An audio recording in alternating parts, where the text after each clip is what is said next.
morning, everyone. I'd like to welcome you to today's session, Launch Your Business into the Future with Citrix Agile Solutions for a New World of Work. There are a number of you online already, but I'm conscious that we do have still a number of people that are logging in, so we will kick off shortly. We have some really great speakers today and some very informative content. First, a little bit of housekeeping. During the event, if I can ask you to please feel free to post any questions that you have in the chat. We will address as many of them as possible, either during the event on the chat or at the end in the Q&A session. Any additional questions that we don't perhaps have time to get to, we can always respond to you directly after the event. A short note with regards to a very simple quiz that we're going to be holding today. We will be putting a couple of short questions up on the screen after each main session. And for those of you that are able to pay close attention, you may stand a chance of winning a couple of really nice Take-A-Lot vouchers that will be given away. You will need to register on your mobile for that, but we will explain that to you at the time of starting the quiz. We will have a short comfort break at around 11:20 this morning. And lastly, a recording will be made available after the event. We will be emailing that or the link for that through to everyone, and we will also be posting it on our website. So you'll be able to gain access to that quite easily. I'm just going to have a quick squiz and see, yeah, we do have quite a number of participants that are still connecting to the event, but I will kick off with some introductions. All right, so I'm Helen Kruger. I'm the Chief Executive Officer of Troye. I will be facilitating today's event and providing you with the opening address in conjunction with Kurt Goodall, who is our Chief Technical Officer. So, launching your business into the future. What do we mean by this, and what does this mean to you? To Troye, this means agility, the ability to move quickly and easily. Looking at various synonyms from the Oxford Dictionary, it refers to nimbleness, it refers to dexterity and doing things with ease. So it is the ability to move and change the direction and activities that require change to quickly and effectively and whilst under control. Successfully being able to change and make changes to the course of events does make one resilient. So Kurt, you have got many customers that you and your team look after, and I'm going to ask you for a really, really frank and honest answer to, when COVID hit early last year, how many of your customers were able to adapt swiftly to the forced changes that was required by their businesses? Not just delivering standard productivity applications, but all of the applications that their users needed, even the most demanding CAD and video applications, collaboration and voice apps like MS Teams. How many were able to effectively provide secure and seamless access to all of the data sources that they needed? Thanks, Helen. Yeah, it was sad to see that only a handful could truly be productive overnight. And those that had adopted digital platforms were already running Citrix solutions. It made it very simple for these customers that had strategic Citrix deployments to enable large-scale work from anywhere solutions for the entire stack of applications. Security was paramount. However, this was in place already, as Citrix doesn't only provide virtual apps and desktops, but end-to-end solutions to ensure exceptional performance and access that is secure. Thanks, Helen. Thanks for that, Kurt. So today, in conjunction with Citrix, we will show you how to achieve a sustainable and secure digital workspace so that you can launch your business into the future. A band-aid, how's that? A band-aid approach can be damaging, especially when we look at productivity, regulatory compliance, and wow, the huge prevalence of ransomware that we face on a daily basis. Also, we now know that the first 3 weeks of lockdown was a false or misconception, and COVID is not going to be going away very soon. And it will also not be the last disruption to business in our lives. We're pleased to have some awesome speakers joining us today. Firstly, John Sinai, who is a well-known future strategist who helps people and their businesses develop a clear vision of the future. He helps individuals and businesses to develop an elegant understanding of their role in shaping and ensuring success of their business. Thereafter, Anthony Feist, a lead Citrix systems engineer from Citrix South Africa, will take us through the secure digital workspace. And Andre Kombrink, lead systems engineer for application delivery and security, will cover the key messages on the Citrix networking stack. So jumping into a quick overview on Troye, for those that do not know us as yet. Troye was established 21 years ago to provide application delivery solutions, and Citrix has been the primary business focus from day one. Over the years, both Troye and Citrix have evolved as customers' demands broadened. Between us, we are able to provide a turnkey solution and provide secure desktop application and server virtualization solutions from the data center all the way through to the endpoint. And this would, of course, include on-prem, hybrid, multi-cloud, or a combination thereof. Troye is a Platinum Plus Citrix Solution Advisor, and we have provided our customers with a high level of skills working in accordance with best practices for all the necessary components of this niche solution, providing support and services locally, nationally, as well as globally. The Citrix Platinum Plus partnership level is the highest level of partnership and is reserved for partners that have shown expertise in the full stack in all Citrix technologies, and obtaining this level of certification shows specializations in the Citrix digital workspace, as well as the Citrix full networking stack of their technologies. The specialist distinction means that we have been rigorously vetted to join an elite group of best-of-breed partners with real-life demonstrations of success with customers. It proves that the level of our Citrix competencies and overall knowledge of Citrix products, and we're very proud to be one of only a handful of customers or of partners in country that have attained this Platinum Plus status. Troye's focus to customer satisfaction is paramount to us, and it is why many of our customers have remained steadfast with Citrix for many, many years. And examples of this are Liberty Life, who have been a Citrix customer, a Troye customer for the past 16 years.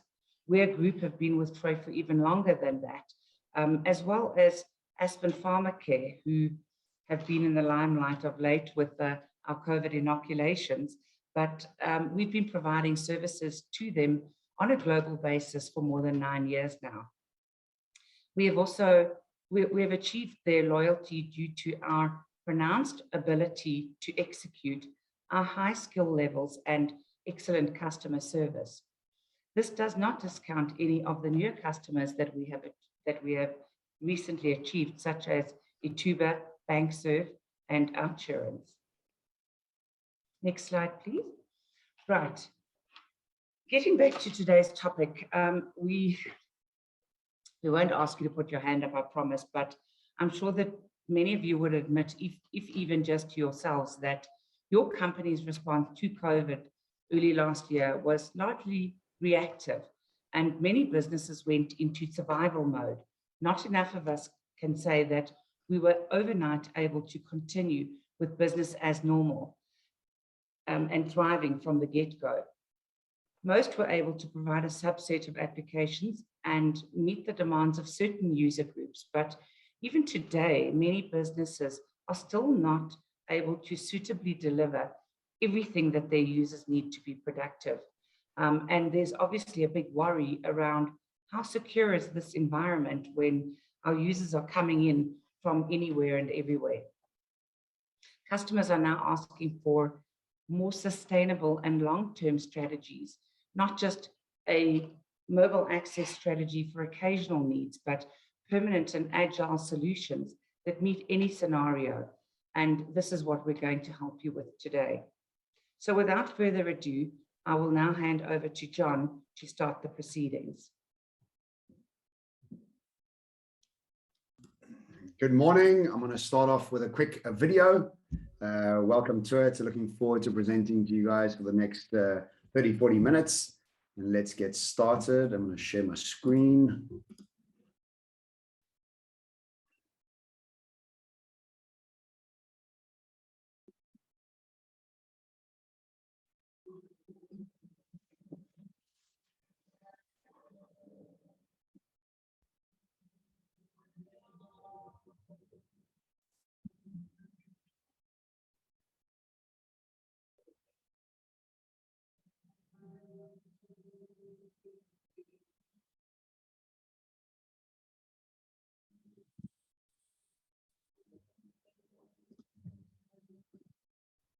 Welcome to the largest transformation that I think any of us have ever experienced.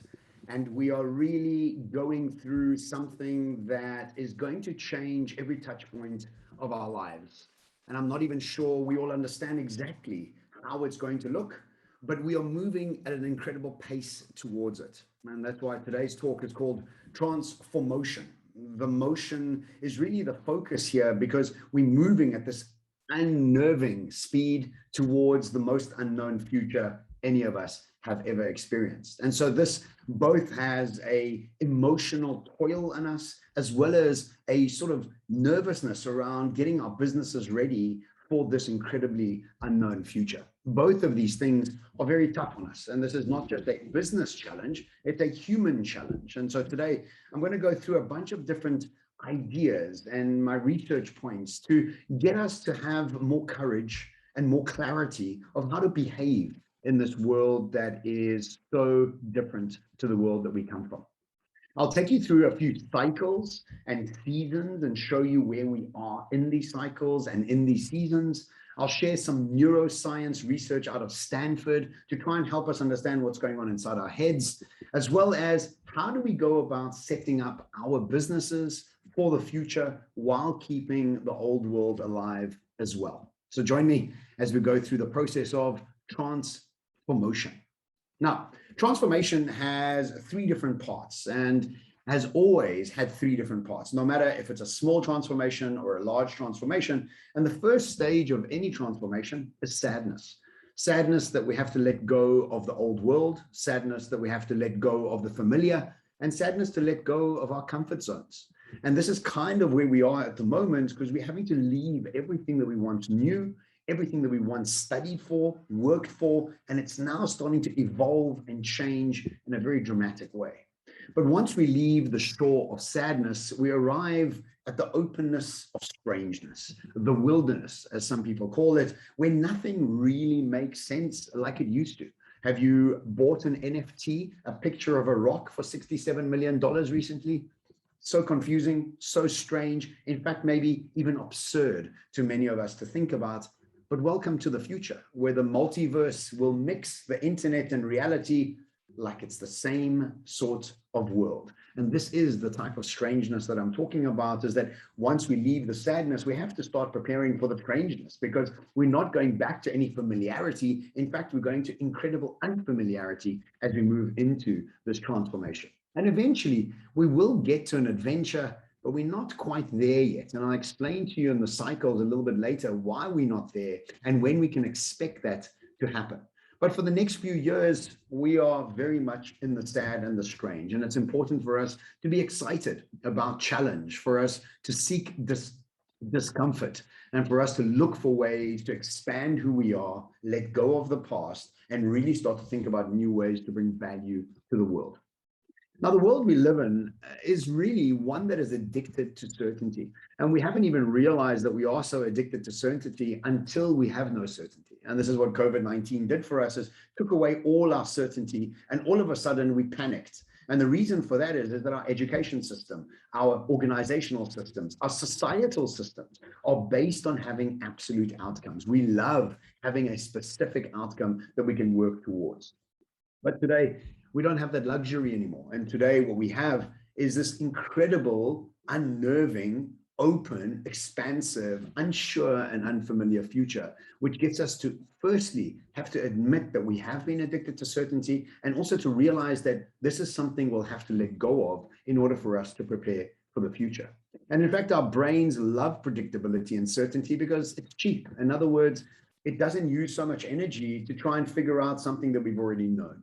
It really is expensive for our brains in as far as using energy, excessive energy, to try and figure out what the future looks like when there isn't that sort of certainty. So what we have to realize is that our brains, the very structure of our neuroscience, is built for certainty, and we have to evolve it. And I'm going to show us through some of the cycle examples how in previous times we've had to change where we make decisions from and how we have to evolve with the times. Now, the problem that we're having, or one of the challenges we're having, is UNESCO's Future Literacy Program, who I work with from Paris, where we are building curriculum to try and help as many high school kids as possible to understand the future. They call this mega trend a poverty in reimagination. And that's exactly what they say we are suffering from as human beings. We have a poverty in reimagination in as far as not really thinking about what's next, but rather trying to hold on to the old. And this is the problem that we have to deal with. Instead of moving back to the shore of familiarity, we have to expand into the unknown, and do so, in fact, quite excitedly, in order for us to create something new as we move into the future. Now, the second sort of phase that I want us to think about is this business flow around the global business flows that we understand, that we've been practicing for the last sort of 50 or 60 years. And if we think about it, about 50 years ago, what we had was this idea of globalization, a flow that many of us were so excited about because it brought sort of new opportunities in the world, new partnerships and new collaborations. And this really was given to us through this process of globalization and bringing about efficiencies and those sort of things. And we have all had the benefit of accessing more products more often, more seamlessly, in fact, even more cheaply, because of the idea of globalization coming into fruition. But about 20 years ago, the business flow changed, and it moved from globalization to digitization. And in the process of digitization, we started to think about digital first businesses. And now we start to realize that every business is digital. In fact, and whatever we do on the other side of that digitization is really up to us. But at the core, all businesses really have to be digital, and makes no sense for any of them not to be. But about 2 years ago, the flow started to change, and the flow started to now move to dispersion. And this is the new business flow that we'll start to see evolving over the next 5 to 10 years. And this idea of dispersion is us dispersing away from focal points of congregation. In other words, head offices don't have to be those head offices anymore. We can have a hybrid work, or even not even go to the office.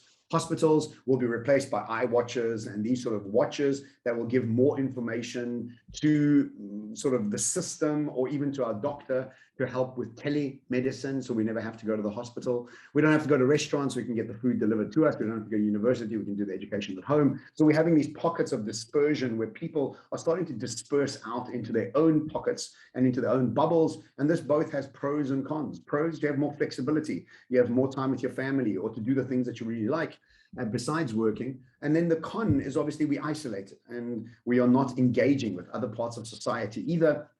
And we can see this problem manifesting in Japan, where we have a minister of sadness, or that's been installed now because a minister that has been put in there to look out for loneliness and sadness and for people committing suicide. And this is sort of happening in more and more governments out there because of all the isolation that this flow is bringing. We also realize that there's another cycle, and this cycle is all about a book called The Fourth Turning. And this Fourth Turning is an incredible book written in 1996 by two gentlemen called William Strauss and Neil Howe. And in it, what they explain is that we as humanity go through these 80-year, 100-year cycles, and we have been for the last few hundred years. And before I tell you more about the cycles, let me just tell you who these two gentlemen are. They are the ones who came up with the generational archetypes in our understanding of our generations and how different they all are. And so these are the gentlemen that came up with the idea of baby boomers, Gen X, Gen Y, and Gen Z, something that we've become so used to today. But really, they started to show us the demarcation of the changing motivating factors between all of these archetypes and all of these generations. Now, when they had done this research, then they pulled out a bit and they had a different view of the research, and they realized that, look, these 80-year cycles have got these 20-year cycles within them, and these 80-year cycles have been happening for the last few hundreds of years. And so as they started to expand on this, they started to realize that every time somebody's birthed in between these 20-year cycles, they have a very different motivating factor of who they are, what they look forward to, what they think of their country, what they believe their future is about. And we know this. We have a grandfather in the household and we have a baby or even a 10-year-old, a Gen Z, we can see the different motivating factors, the different ideas of success. And this is best described with Greta Thunberg fighting against Mitch McConnell, the baby boomer, Greta Thunberg, the Gen Z, fighting and having totally different ideas about what success looks like. But this research is fascinating because what they say is that as humanity goes through these 80-year cycles, we also go through the spring of the cycle, which is the high, also the awakening, which is the summer, also the unraveling, which is the autumn, and finally the crisis, which is the winter, which is what we are today. But let me take you through each one of these to show you how these cycles have actually been going on without us even realizing.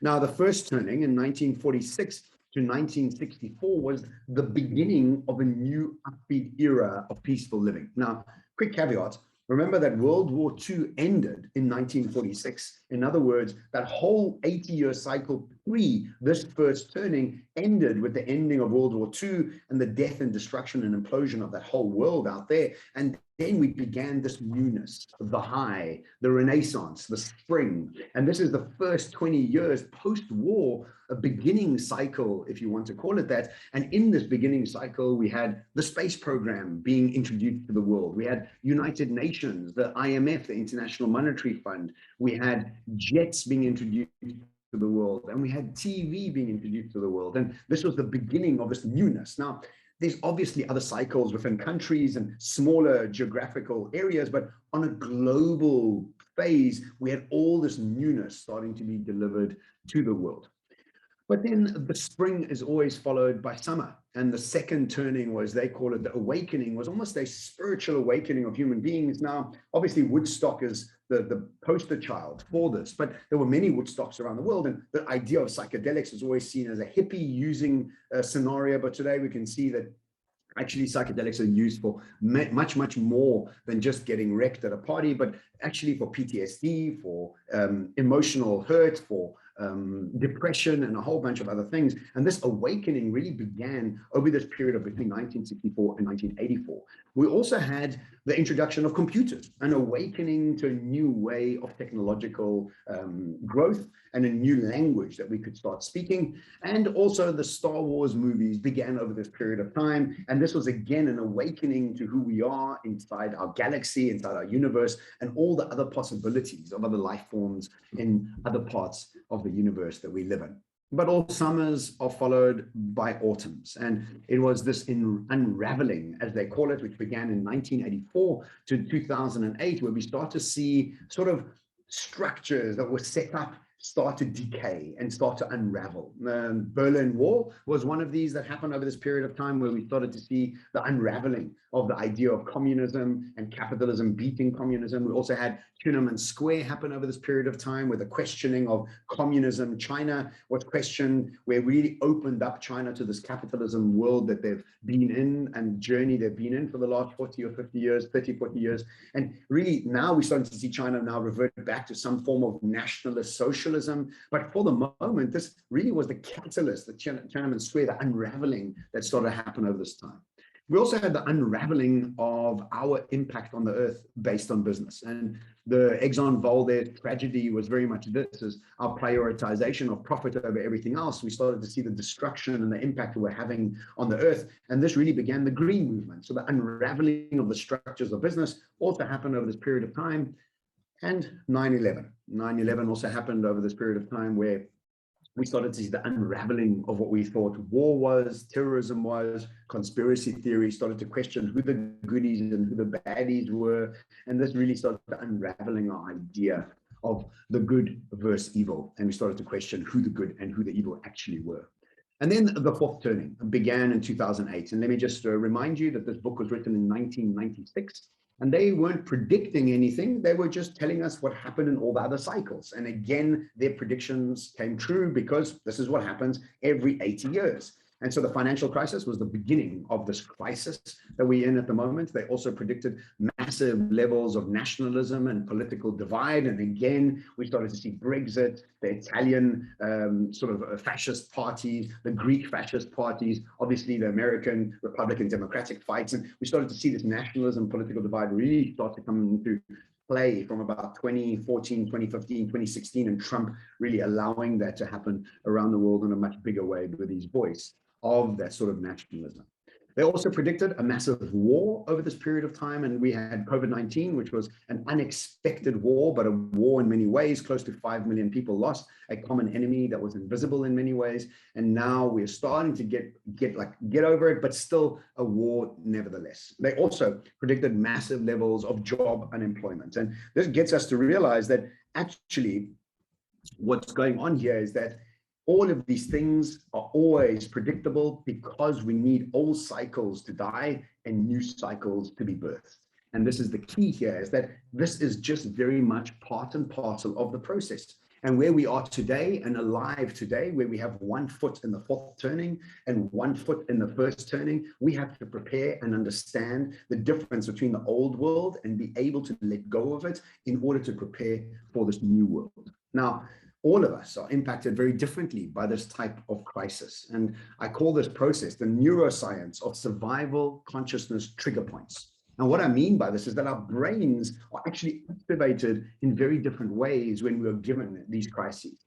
And so what we have and what we must become aware of is that we have thousands and thousands of relationships throughout the day, let alone in our lifetimes. And by that, I mean, we all have a very private relationship with our bodies when we look at our bodies in front of the mirror. Do we love it? Do we hate it? We have very private relationships with money, with technology, with men, with women, with people of color, with fat people, thin people, tall people, with name it, the weather. We all have a very specific relationship with each one of these, and each one of these things trigger us in a very different way. Now we're sitting with a massive crisis on our hands, and this has got a mass triggering that's happening to all of humanity around the world. Now, there's two clear ways that we can perceive this reality and be triggered by it or not triggered by it. And this work is not my work, but I was finding it through the research that I did for my last book.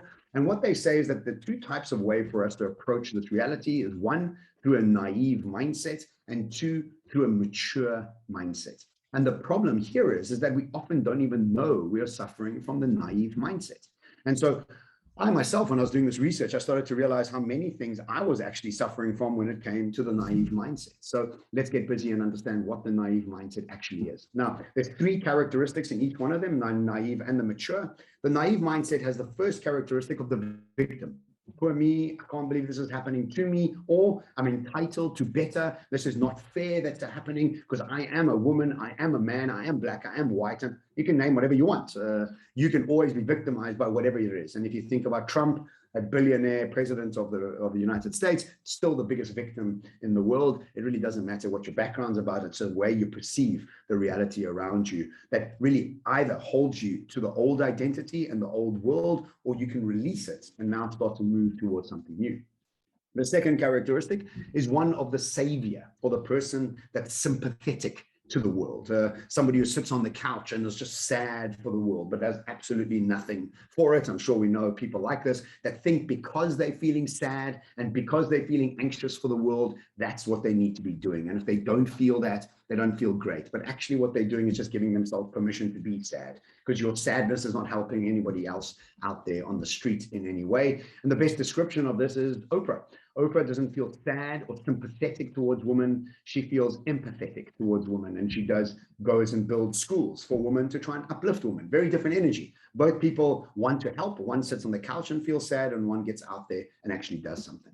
And then the third characteristic is the angry person. I'm so angry, and I am so addicted to taking offense to everything. And so I'm continuously angry, and I look for many things to be angry about, because then that justifies my anger. But the truth is, you're just addicted to being in drama. And this naive mindset is also called the drama triangle. And often we are addicted to being in drama. And if there isn't drama in our lives, we look for drama. And we want to bring that drama to the surface, and that gives us this addiction, this hit of addiction that we crave. And guess what? Over this mass trauma that we're going through humanity, this mass transformation, we have many people that are feeling sorry for themselves, angry with the world, and sorry for other people. So if you are stuck in any one of these characteristics, realize that they're not helping you evolve. It is just a patterning that you've got inside your brain. You can change it through awareness and practice. This is obvious that you can change any aspect of your life, especially when you've been triggered by this level of massive transformation that we're in.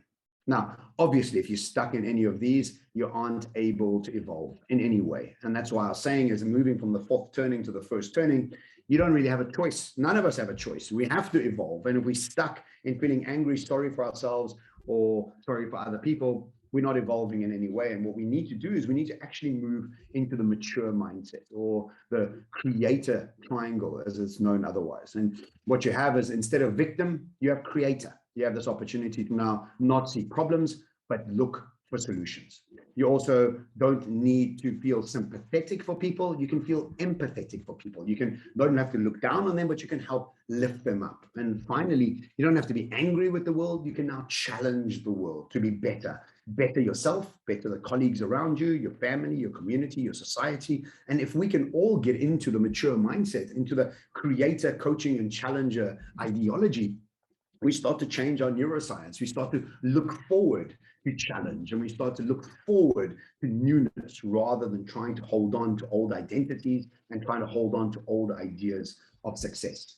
Now, because the future is moving at such a pace, in fact, exponentially, which is something very difficult for the human brain to understand, because it's just exponentially just means that things are doubling on themselves all the time, which we can't even hold on to or keep on to. We have to realize that the very structure of how we think about business must be changed. And so as we start to understand the move from the fourth turning to the first turning, from globalization, digitization to dispersion, we have to now realize that once we get over ourselves with this naive mindset of the drama triangle, which takes time, awareness, and practice, and you understand that that addiction takes a little bit of time to move away from being in the drama triangle to the creator triangle, we now have to start applying this to business, because these are all internal ideas. And now what does it actually look like for our businesses? No matter what business you're in, you have to realize that the structure of how the businesses are set up around the world is moving from a complicated structure to a complex one. And there's vastly big differences between complicated and complex. And let me take you through them.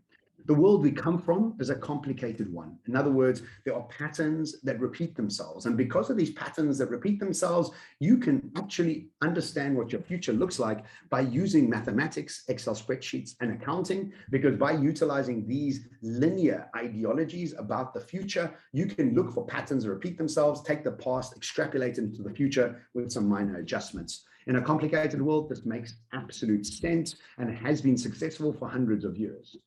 Everything is eventually automated in a complicated world, because automation requires pattern recognition. And because of this pattern recognition, we can create big time economies of scale and efficiencies. Now, in the world we come from, economies of scale is paramount importance. Efficiency is key. Why? You've been doing what you've been doing for the last few years. You're going to carry on doing what you've been doing for the last few years. So you must bring efficiencies and economies of scale. This keeps the business lean and profitable for the long term in a complicated world.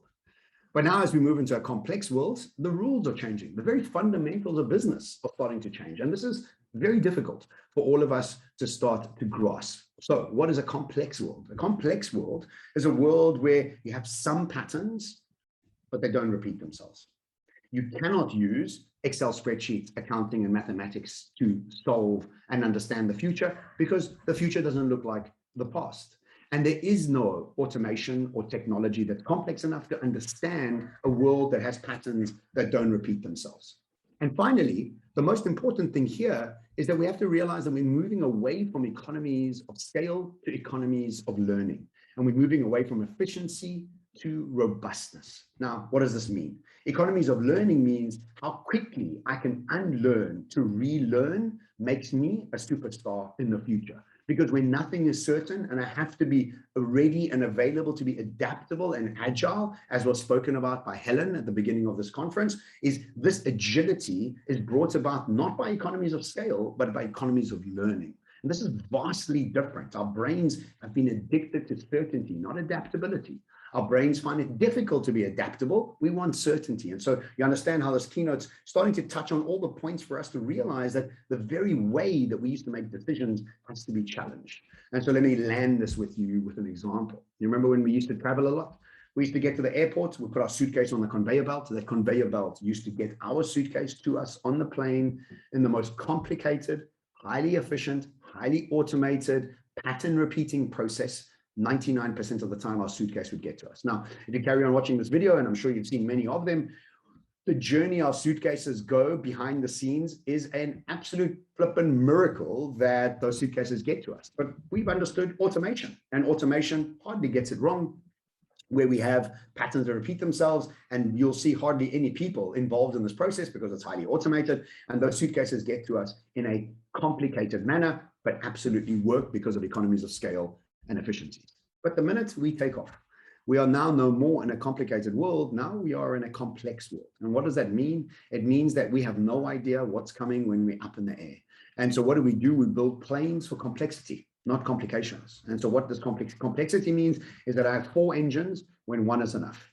I have 3 pilots when 1 is enough. I have 5 operating systems when 1 is enough. Why? Because I have no idea what's coming. So I over prepare. I'm robust in my expression, in my service, and in my way of bringing about my skills to the world, because I don't know what's coming. Now, if a plane was built with complicated processes in mind, you would have 1 engine, 1 operating system, and no pilots, and they'll be falling out the sky left, right, and center. So the world of complexity is the world we're moving into. The world of complicated, the world of conveyor belts is what we are starting to move away from.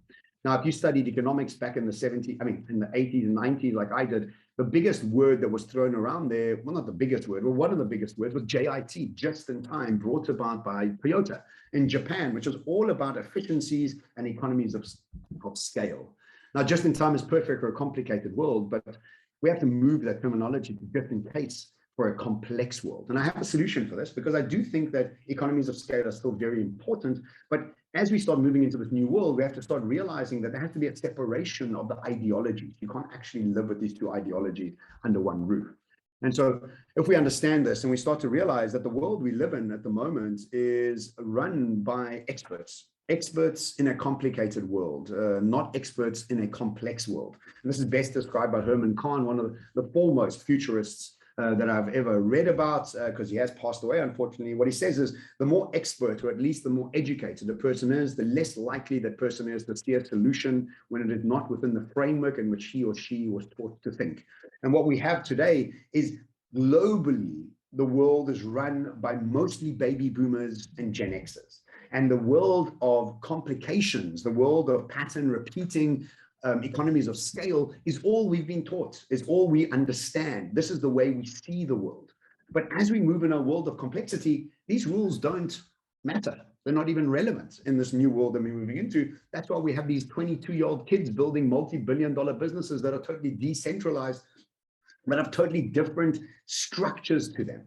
And so this is the thing that we have to start realizing, is that we must be clear that we mustn't get stuck in innovation loops. In fact, we must become clear that innovation and disruption are vastly different ideologies. And we have to hire new types of people to get us to think about these things in brand new ways, because often we don't have the skill sets because we just haven't been educated as yet, and we have a lot of catching up to do. But let's just think about what innovation is and why some people think innovation is actually enough. So innovation is doing what you've always done, just more modified and more efficiently. This is still very, very important, but really not what's going to get you to get in ready for the first turning. It's good for the fourth turning, but like I said, the fourth turning is now coming to an end. And a brand that really got stuck in the innovation loop worse than anybody else in history that I've seen, not in history, in recent history, is Gillette. Gillette went from 1 blade to 2 blade to 3 blade to 4 blade to 5 blade to 6 blade. Did anybody ask for these bloody blades? I didn't. But the poor sods with their white jacket do what we did last year, just a bit better. And because of this problem, as well as a growing love of beards, Gillette had to shave off $8 billion off their balance sheets in 2019. Why? They outpriced themselves from the market. Now we have to buy Gillette shavers that are locked away inside grocery stores and pharmacies. Why? Because they're so expensive and people are starting to steal them. And this is really an innovation loop, a disaster on many fronts, because at the very same time that Gillette lost an $8 billion off their balance sheet, a business called the $1 Shave Club got sold for $1 billion to Unilever, Procter & Gamble's competition. And what were they doing? They created a subscription model. And in this subscription model, you paid $1 a month, and every month they would send you a 1-bladed shaver, not 6, not 5, not 4, just 1. And in that 1 blade, you could have a fantastic shave, and every month it would be replenished with a $1 subscription. Change the business model, change what we were actually looking for, sold for $1 billion while they lost $8 billion. We understand that the innovation loop is a dangerous place to be, because I don't think the guys at Gillette thought they were doing anything wrong. They just keep putting the same input and innovating like they did last year, just adding a little bit like they did from the year before. Remember that the light bulb wasn't invented because they made the candlestick more efficient. And so efficiencies and economies of scale have their place, but not to be disruptive, but rather just to be innovative. Now, a word that I see being thrown around a lot is the word of resilience. And what we have to do is be resilient with this amount of change that's coming to us. But I think resilience is a trap. In fact, I don't think resilience is a very good thing if we practice only the first 2 aspects of resilience. Now, just like transformation, resilience has 3 sections. The first section is respond. The second section is recover. And the third section is reimagine. So what do? Is when we become resilient, we respond, and then we recover, and then we stop. We're like, okay, we responded to the tragedy, we responded to the crisis. Now we're going to recover, and then we're going to stop. This is what people that are experts of the complicated world do. These are the innovators of the world, the disruptors of the world, the people that need to be ready for complexity are the ones that actually reimagine with resilience. Because remember, reimagining is tough. It's not an easy process because that part of our brain has been sleeping. We haven't really worked with it. So all we're comfortable to do is respond and recover. We're actually not comfortable to reimagine. So let me give you an example of what disruption looks like and how different disruption is to innovation, because disruption is making your current business model obsolete to create a new business model. That's a tough part, because how do you make your current business model obsolete to create a new one? Now, here's a small example, but a scary one. If you're an airline, back in May 2020, airlines, the ones on your right-hand side of your screen, altogether were worth $44 billion. That's lots of planes, lots of staff, that's lots of operational headaches. Zoom at that time, remember May 2020 was just as the pandemic was starting, was worth $48 billion, already worth more than all the airlines on the right-hand side. Zoom forward to August 2021, and all of a sudden Zoom is worth 3 times as much. And I am scared to even add up what these airlines are worth now. This is disruption. We were able to transport our sensors to other parts of the world, not using any airlines at all. And Japan Airlines understood this. They understood that there would be a massive need for new ways for us to travel in the future, but they realized that they didn't have the skills to actually come up with the ideas of what next travel could be. Because why? People that run Japan Airlines are excellent at planes, pilots, engineering, financing the planes, service, those sort of things, right? They don't understand what the future of travel will be. They can innovate travel, but they can't disrupt travel. So what do they do? They put a $70 million fund together to collaborate with some startups, and they came up with the most mind-bending and blasting option that I've ever heard. It's called the Limitless Travel Avatar. And this is actually the beginning of the multiverse, which I'll get to just now. But Limitless Travel Avatar is about traveling by never leaving your couch or your bed. So what is it? It means that they want to have a development of an avatar system around the world. They want these avatars or robots in pretty much everywhere around the world. And what you can do is put on goggles and a full body suit with gloves, where you can now take over that avatar or that robot's sensors and body wherever they are. Now, the examples that they've already started to use, which I thought were fascinating, is imagine your grandmother is in Pofada and she's not doing well, she's in bed, and you are in London, and together you want to spend some time in New York. And so your grandmother in Pofada gets shipped the goggles and the suit to her. She puts them on. You in London also put on your goggles and your suit. And now together you take over two robots or two avatars in New York, and you can spend an hour together walking around New York, taking in the sights, having a conversation with each other, seeing your grandmother seeing you, because that's what the goggles will give you, and actually feeling every little thing these robots can feel. So for the moment, these robots can hear everything, see everything, feel everything. They can't taste or touch yet, but that's around the corner. But you start to realize that innovation is making flights better, more efficient, more profitable. Disruption is creating an avatar system for what next and what travel may be and what may look like. If we get back to the neuroscience again, we start to realize that this makes our brains tired and sore to think about things like this. And this is why a book called Growth Mindset is very important for all of us to read. This is Carol Dweck. She's a Stanford research professor on psychology and neuroscience. And this is a book that she wrote many years ago. Satya Nadella, in fact, the CEO of Microsoft, got everybody to read this book when he took over as CEO, and you can see what's happened to that company since. But what Growth Mindset says, really at the base of it, is we have to start enjoying learning instead of not enjoying learning. And so what they say is that our dopamine, our internal reward system, can either be brought about intrinsically, internally, or from externally, where we need input or from outside to be able to have a dopamine rush. And what they say is that our society has created something called a dopamine reward prediction error. And this is the problem that we're having in a society that's addicted to certainty. And the best example I can give you is, imagine your kid is writing a test next week, Wednesday. And what you do is you say, hey, little Sarah, I'm so happy that you've been studying for so long. That's well done, my girl. And when you get your A on your report card, we'll go out and celebrate. That is a dopamine reward prediction error, because we don't celebrate the challenge. We don't celebrate the studying. We don't celebrate any of that. And in fact, if she doesn't get an A, the whole process has been one without dopamine and with no energy, no joy, and no happiness. And so what we have to start realizing is that this absolute outcomes, the certainty and the addiction to certainty, is holding us back from actually enjoying challenge. Now, they did many different experiments. I'll share two with you. They had these 10-year-old kids doing art, loved doing art, and their dopamine was rushing because they intrinsically were giving themselves dopamine because they loved doing art.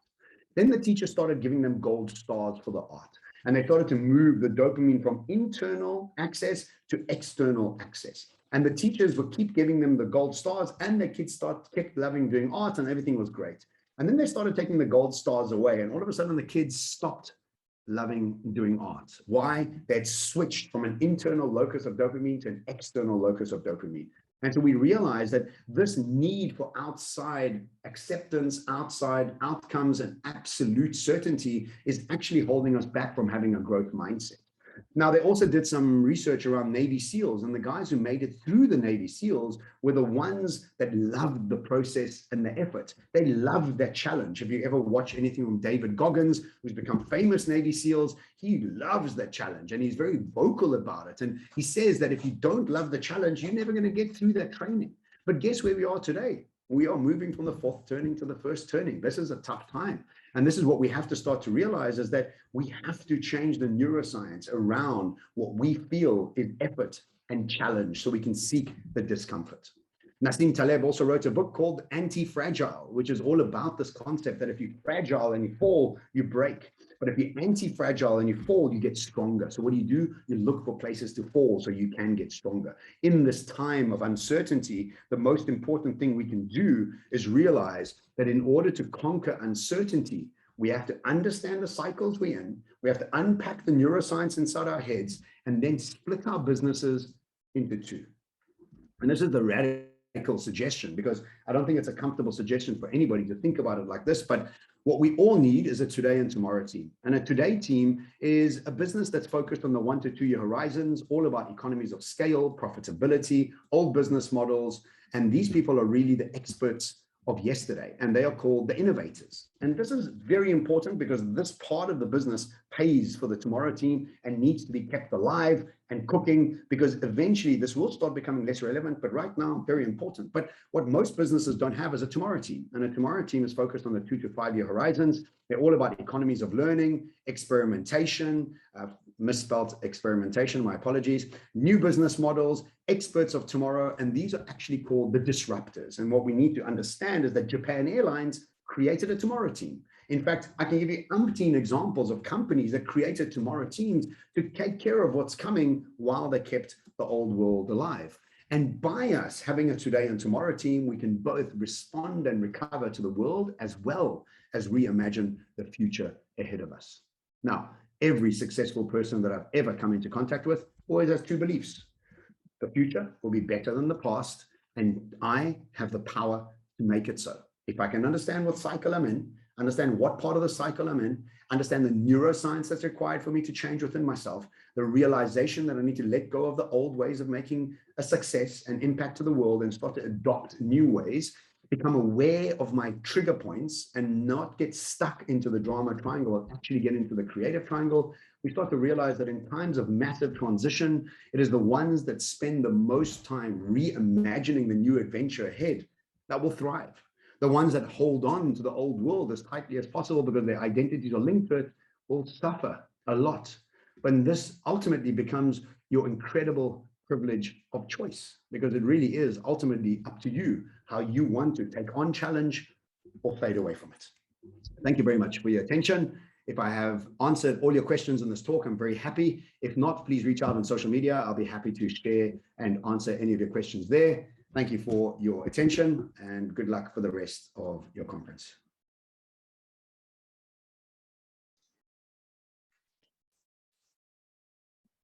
John, that was very interesting. You know, I think what you share is probably a really relevant topic for the future of the world, really. And you know, I think when we look at our set of technologies, you know, it really does talk to a lot of the topics that you've just mentioned. Good morning.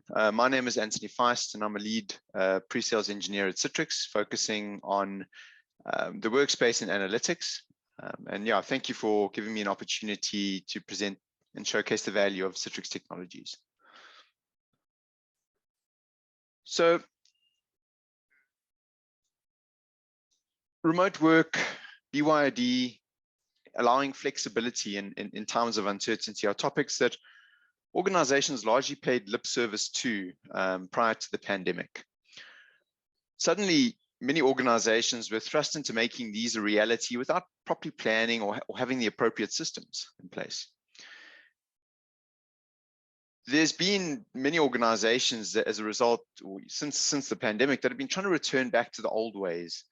But, you know, much to John's point, I think many organizations have seen the benefits of hybrid work and are now transitioning from this crisis mode and this disruption, as John talked about, to planning a new way of work for the organization.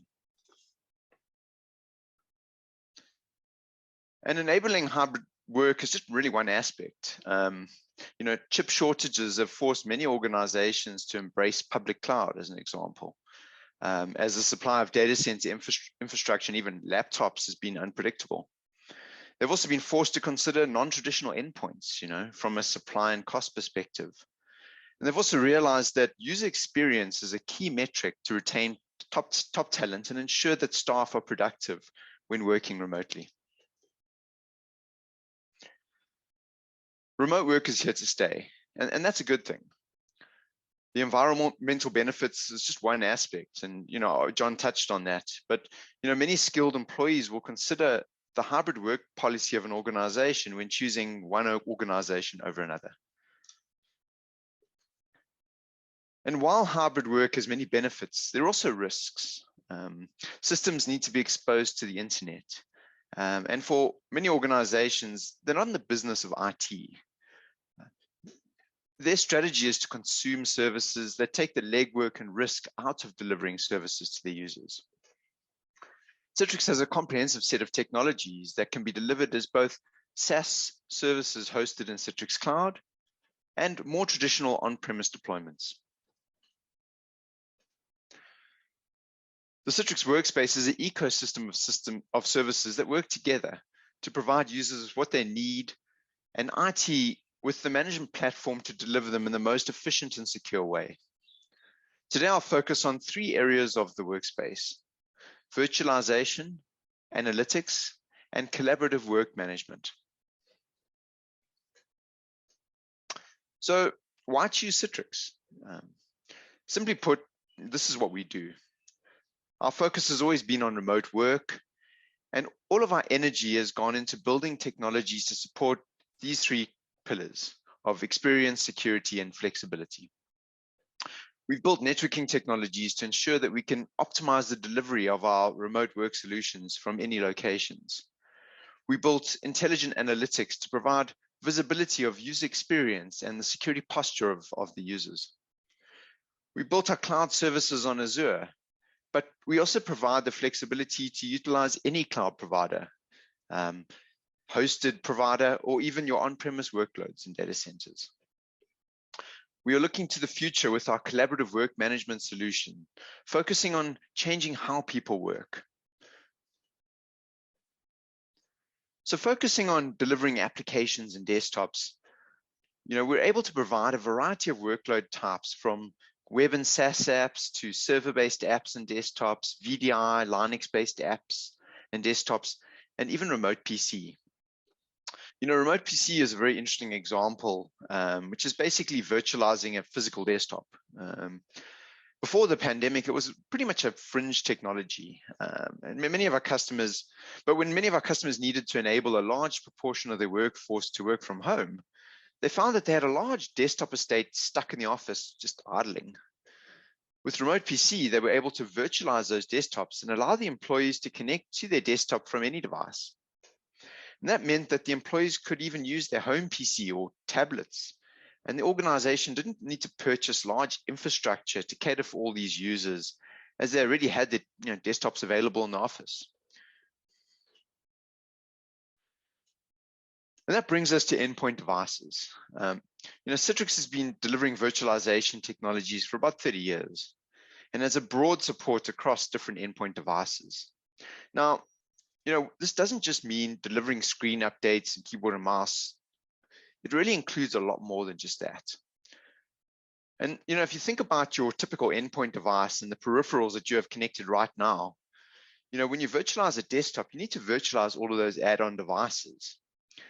And they need to work in the same way as if you were sitting in front of your desktop. Now, Citrix has developed mature technology stack that can enable any use case. And that's really what differentiates us from the rest of the players in the market. And when we discuss flexibility, one of the most important topics that comes to mind for anyone considering a journey to cloud is, which cloud do I choose? We've built our Citrix Cloud on top of Azure, but when it comes to customers, they have other cloud providers that they might use. They may have a combination of cloud providers. So, when you look at where you want to host those workloads, Citrix provides the flexibility of choosing, either one cloud provider, or even hosting it within your own data center, or potentially a combination of cloud providers and on-premise workloads, or even hosted providers. From a Citrix perspective, we want to give you the freedom to be agile, to be able to move your workloads where they make sense and not be locked into any specific platform. Now, I thought I would just change tact here and talk about, some of the common use cases for Citrix virtualization and why it makes sense. John talked a lot about disruption and how businesses respond to it, and really, not just dealing with the problem at hand, but then reimagining what the future will look like, and doing things a better way into the future. We had quite a few discussions with customers when the pandemic first hit, and their response to enabling remote users working from home varied. There were some organizations that basically scaled up their VPNs and tried to accommodate, when it was designed for 10% of the workforce, all of a sudden they need to now scale it up to 70% of the workforce. And obviously there were challenges there, scalability, quickly moving their capacity up and down, monitoring user experience, because before it hadn't really been a focus. It was, well, we've got this VPN technology and we've got a couple of users on it, and all of a sudden everyone's on the VPN and it becomes this critical service within the organization. Other organizations told us that they had a huge desktop estate. They didn't really have a lot of laptops. So what they did is they basically sent everyone home with a physical desktop and a keyboard and mouse under their arm and their laptop under the other arm. And off they went home, and then they kind of had to figure out how to give them connectivity. So they bought them maybe 3G cards and gave them some data. And then, ESCOM came into the mix and we started to have power disruptions. So now they had to buy them, UPSs and, generators and, from what was a very simple solution, just send them home with their desktops, it became a very complicated and expensive and a difficult to manage situation. A very easy decision, well, we'll just let them carry on doing things the way they were doing it, but at home became a very disruptive, costly, and a poor experience for the end users. So, obviously at the time they had to make a decision. This crisis is upon us. We don't have technologies in place to deal with it. So, let's, use what we've got, and then we'll kind of figure things out as we go. And, to John's point, they kind of dealt with the crisis. They, optimized and made things work as well as they could in that scenario. But that scenario was never an ideal scenario to start with, and never a sustainable one. So now, many organizations are at the point of reimagining how to deliver work to end users working remotely. And we've had many conversations with customers, and with Citrix, we've been talking about remote work, for the last 20 years. And to be honest, most of our customers use Citrix within the data center, with a very small proportion of users working from home. But the good thing with our technologies is they're designed to work remotely in a very efficient way with a lot of flexibility. So for many of our customers, as Kurt mentioned earlier, they were able to seamlessly transition over to this work from home environment with very little disruption and in a very efficient way. So, when we look at some of these typical use cases, these are the low-hanging fruit. This is where, it makes a lot of sense to look at things like virtualization. But in reality, and with the Citrix Workspace and the greater Workspace, it can meet any needs of an organization and has been designed in that way to accommodate any scenarios that can be thrown at it. And that flexibility, that responsiveness is really core to Citrix's value and our mindset. So looking at the first use case that I thought I wanted to discuss with you, and very much in line with what we just spoke about, we also had many conversations with customers where they actually had to go out and buy like i7 laptops with 32 gigs of RAM for their employees because there were no other laptops available when the crisis first hit. There was a panic buying spree where, organizations were snapping up everything that was available on the market. We had disruptions because, you're even seeing it today with, I saw Apple's stocks dropped, 20% or something like that because there's concerns around chip shortages for the new iPhones. You know, the impact of the crisis will be felt for many, many years. I mean, if you look at the shipping crisis, the global shipping crisis, you know, all of these things are a backlog of you know, the pandemic. And organizations are, I think, coming to terms with the fact that things aren't going to return to normal very quickly. To John's point, we need to be resilient, but in a way that we can adapt to challenges. The example of the airplane, you know, on the fly, you know, we need to be able to, we need like a Swiss Army knife of technologies to deal with different challenges that are thrown at us. And with Citrix Workspace, we offer that. So if you look at, you know, many businesses, they couldn't buy infrastructure for the data centers. So, you know, what do? You know, we need to enable new services for staff, but we just don't have capacity. So, you know, this is where the power of the cloud really came to the fore. You know, we know that, you know, cloud's probably not going to be less expensive than building things ourselves in the data center. That's just the reality. But what cloud does give us is supreme hyperscalability, flexibility, and agility. And many organizations saw that benefit and started identifying services that made sense with that context in mind. And, you know, with Citrix, as I mentioned, you know, we have flexibility as one of our core principles, and we enable hybrid multi-cloud. So, you know, today you may have most of your workloads on-prem. And, you know, with our Citrix Cloud technologies, we can accommodate all of those workloads and deliver them to your users in a single, easy-to-use user interface. But as some of those workloads that you have on-prem today move to the cloud, with Citrix, you can easily start publishing those workloads to those users from the cloud provider, and there'll be no user disruption. You know, they will still see the same icon, they'll still click on it the same way, and they won't even be aware that that workload has moved from the on-prem data center to that cloud environment. So what that means for your end users is they've got a lot of disruption to deal with. The easier you can make it for them, the better. So, you know, not giving them a new login and a new portal and a new way of doing things really talks to that user experience. And for IT, you now have a way of moving workloads to the cloud without massive disruption and with an easy fallback. So, you know, you can move it to the cloud and be agile enough to move it back to the data center if it doesn't work, or to another cloud provider if you know, if that makes more sense. You know, we you know, cloud providers are kind of becoming a bit of a commodity. You know, it's and you know, when you start using infrastructure as a service solutions, you know, it all comes down to the cost of the service, and you know, what are you paying per VM per hour, and from year to year you might need to change direction, and you need a solution that gives you that flexibility and gives you the ability to do that.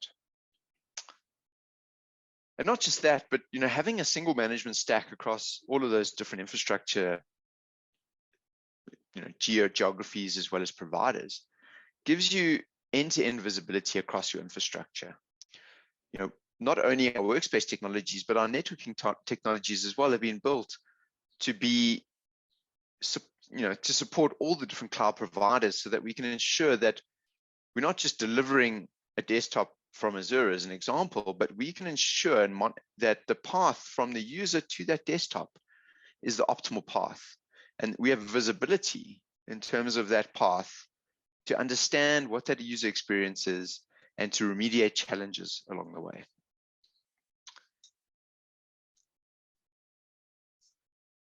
So, you know, I've mentioned some of the benefits that we bring to this kind of new world and to this kind of cloud DR/hybrid cloud flexibility.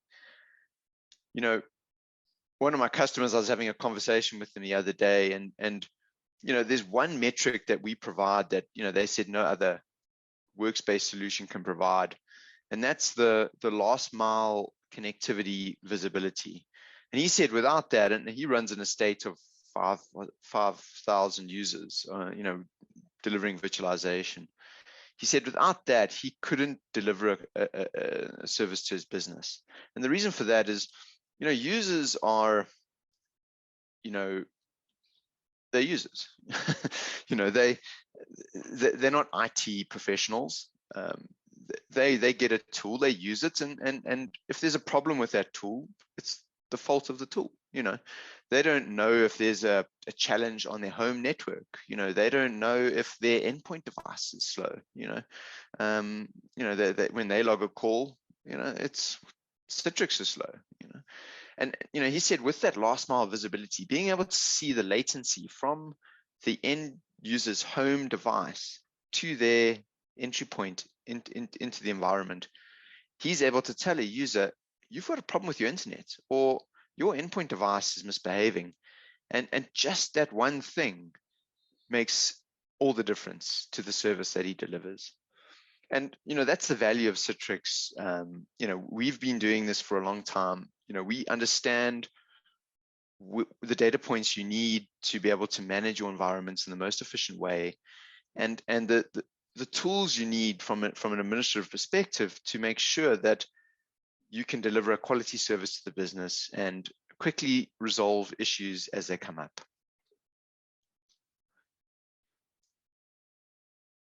The next topic that I wanted to discuss was desktop as a service. There's been many desktop as a service solutions that have come into the market over the last little while. And, desktop as a service is a very attractive idea for business. Let's not worry about any of the underlying infrastructure. We pay a monthly bill and we get a desktop. It's great. And that's all we need, And the simplicity of that desktop as a service model is what people are looking for. But in reality, simplicity is great in certain circumstances, but when you start looking at it, and scaling it out, that simplicity can become a hindrance. We've had a desktop as a service solution for, I think it's about 5 years now, and it's matured over time to really provide a lot of flexibility to the organization. So you can have that very simple desktop with just Office on it and off you go. Or you can even have integration into your own Azure subscription to tunnel, line of business applications back to where they need to be and build your own application stack into that image and manage it in a very efficient way.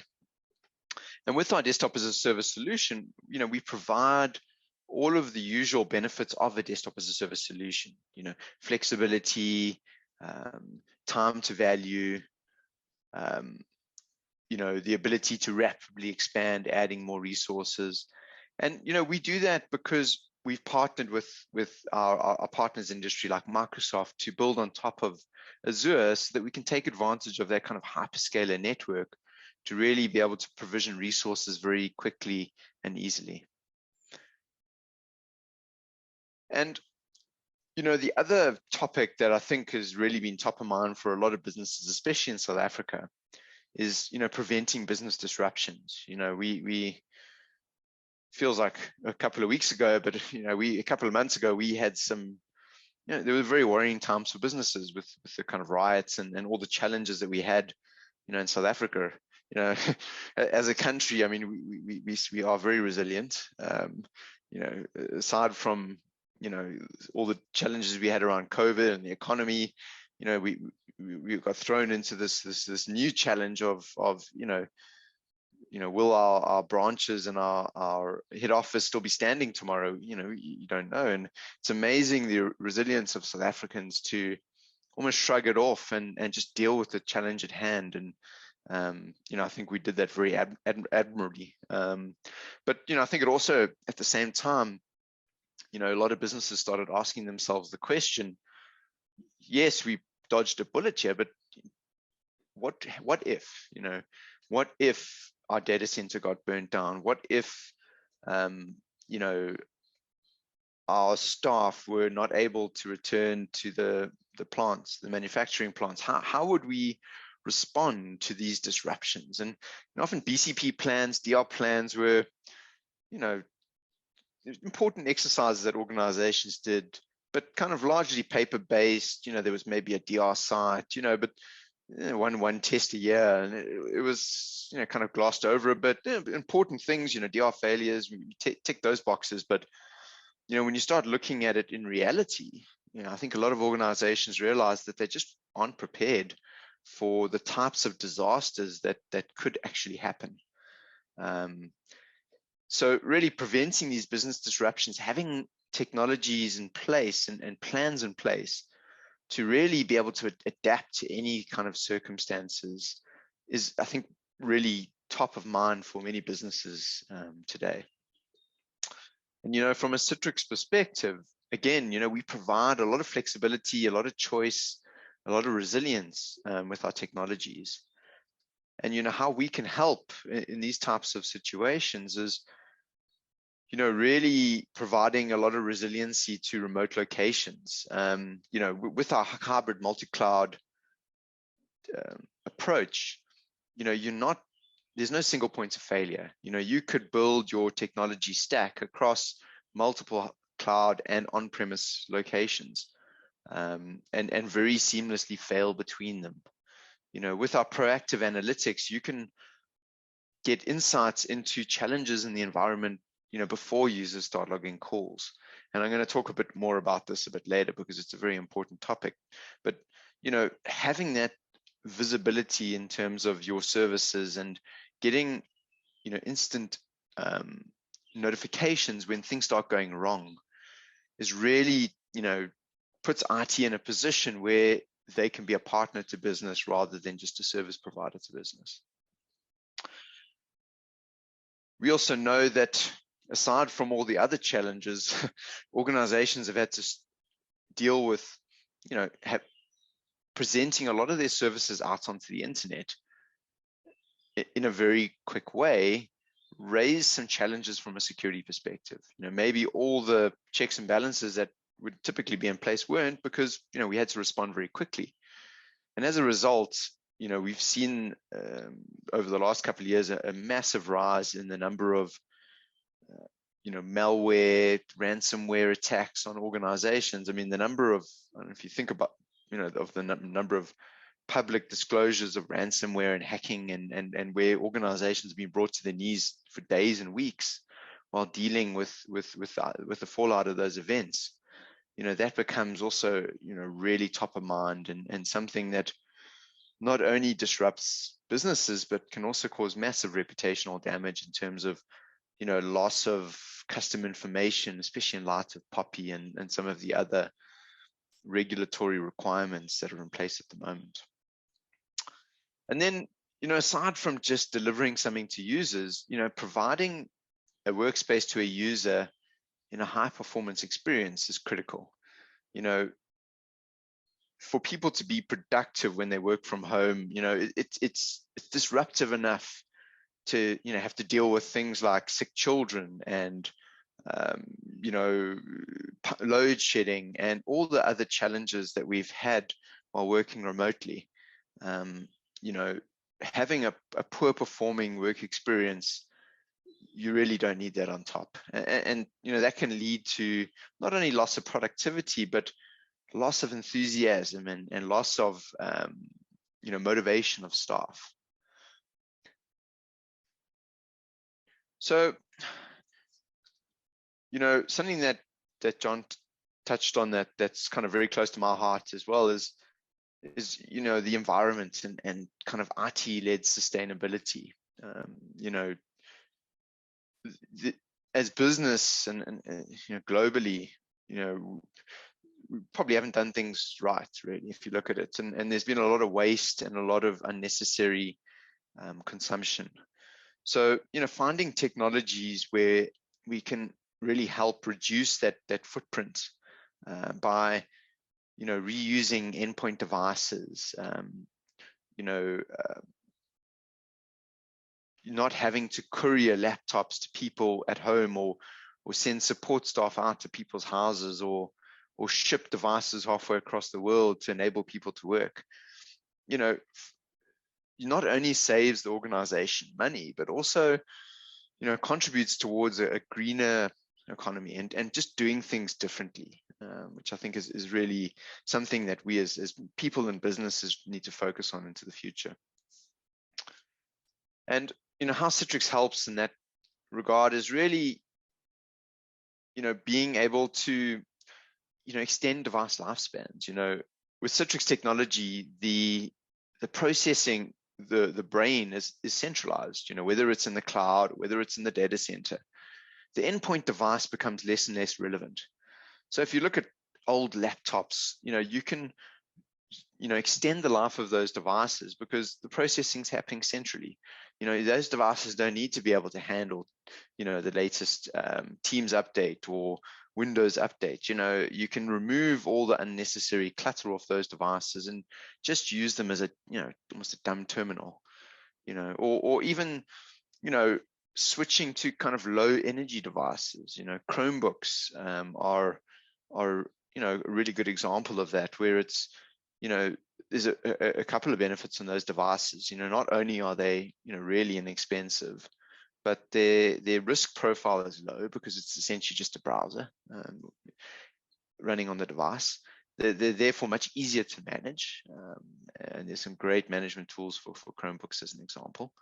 They also use less power.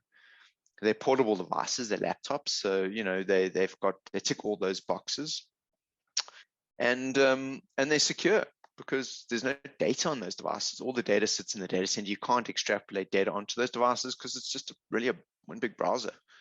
And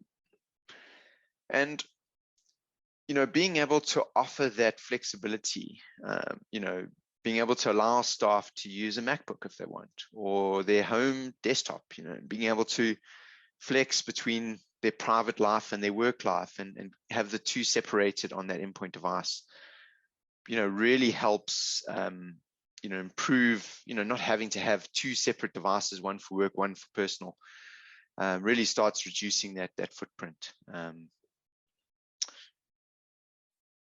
So, the last kind of use case that I wanted to talk about was, I thought it would be good to just kind of talk about some of the low-hanging fruit, the quick wins, the really good examples, and where to think about virtualization and where it makes the most sense. And I thought I'd break it down into two separate sections: worker types and workload types. So from a worker type perspective, virtualization makes a lot of sense when you're looking at task-based workers.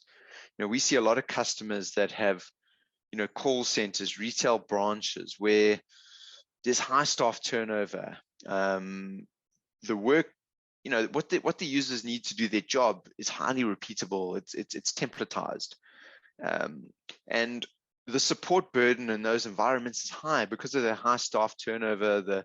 Generally the low skill of the workers means that it's very disruptive, and that not only creates a burden from an IT perspective, but also from a business perspective, because it leads to disruption. With Citrix technology, you can do things like spin up hundreds of desktops from a single image, and they're all mirror images of each other.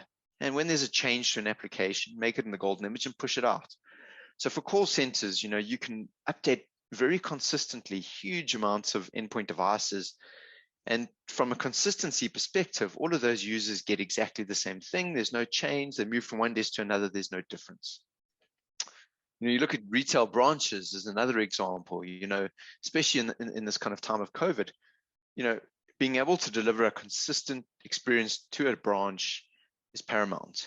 And being able to support it centrally means that you don't need to have an IT staff member driving to a branch. You especially consider the lockdown, people not having freedom of movement, some of the logistical challenges around that, that really adds a lot of value to organizations. In terms of the different kind of workers, we see this really works well for things like contractors, developers, third parties, because instead of having to ship someone a laptop that's in another country, another location, you can just deliver a workspace to their current endpoint device. And things like BYD and CYD I've already discussed. And then in terms of workload types, security, if security is paramount, if high performance is required, 3D workloads, highly repeatable, even legacy and complicated applications, Citrix can provide a solution to all of those different workload types. So, I've touched on all of this already, and I'm running out of time. So I'll wrap up with three key takeaways. From a Citrix perspective, what differentiates us is our focus on experience, security, and flexibility. With the remote workforce, and much to John's point, it's key to have flexibility is almost paramount when delivering a remote workspace, because you never know what the future is going to hold. You never know what changes are going to happen. And you need to be able to respond in the best possible way and in the quickest possible way to the challenges that are presented. Thank you for your time. I'll see you later on for the analytics and Reich discussion. With that, I'll hand over to Helen. Anthony, thanks so much for that. I think that my key takeaways from this is that Citrix Workspace and virtual apps and desktops and the full stack from Citrix is really, it provides secure work from anywhere for all use cases. It protects company assets and precludes the need to manage all of the endpoint devices that are out there, saving time and money and really improving productivity, as well as getting the agility that we're all looking for. So we're going to quickly move into the quiz section of our event. You will see up on the screen, you've got a workspace quiz with a QR code. Now, if any of you are as technically challenged as what I might be, I think that we should just go through this in a little bit of detail as to how to actually attach and get into this quiz show. So you really just need to take your camera on your phone, hold it up to the QR code that is on the screen, and from there, there will be a link that comes up. You need to click on that link, and you will then be prompted through the various questions. I'm going to give you a second or two just to get connected to that.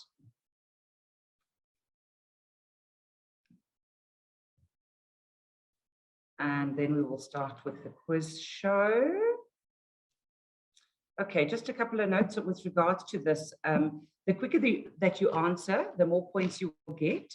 And guys, I would love for you to participate, because this first part of the quiz is going to be a 1,000 Rand Takealot voucher. So it's really quite important for you to take part.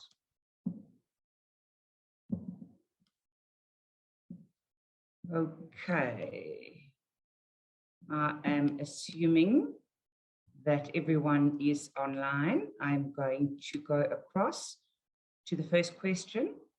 Unfortunately, I can't actually see the questions because I haven't been allowed to enter the quiz myself. Anyway, so the first question is a workspace question, obviously from Anthony's presentation. What percentage of the workforce is said to now work remotely?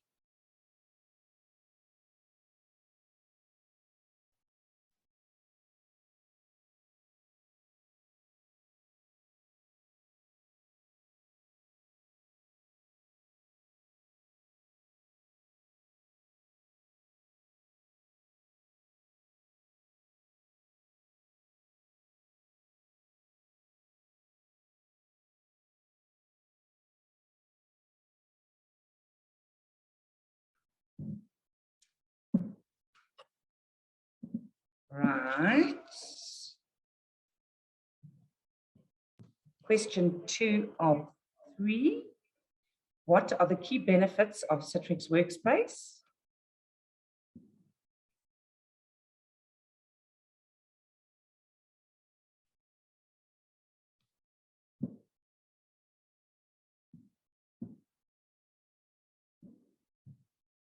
Okay, we are getting a whole lot of answers coming through.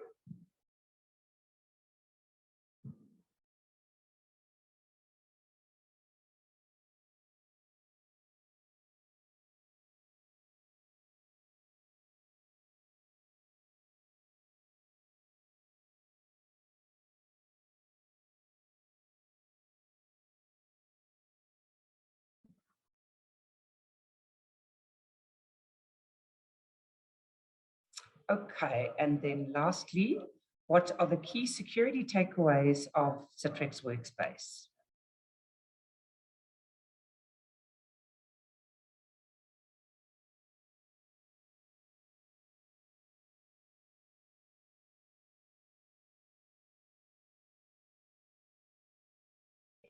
All right, so now we are going to be letting the quiz find us our winner, which will be announced very shortly.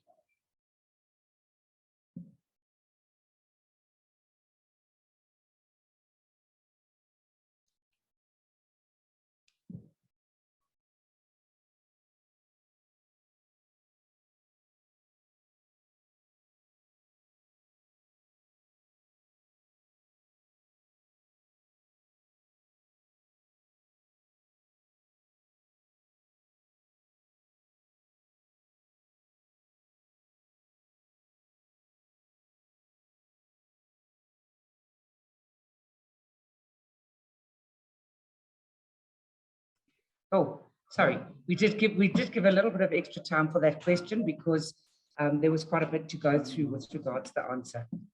Okay. Richard, go.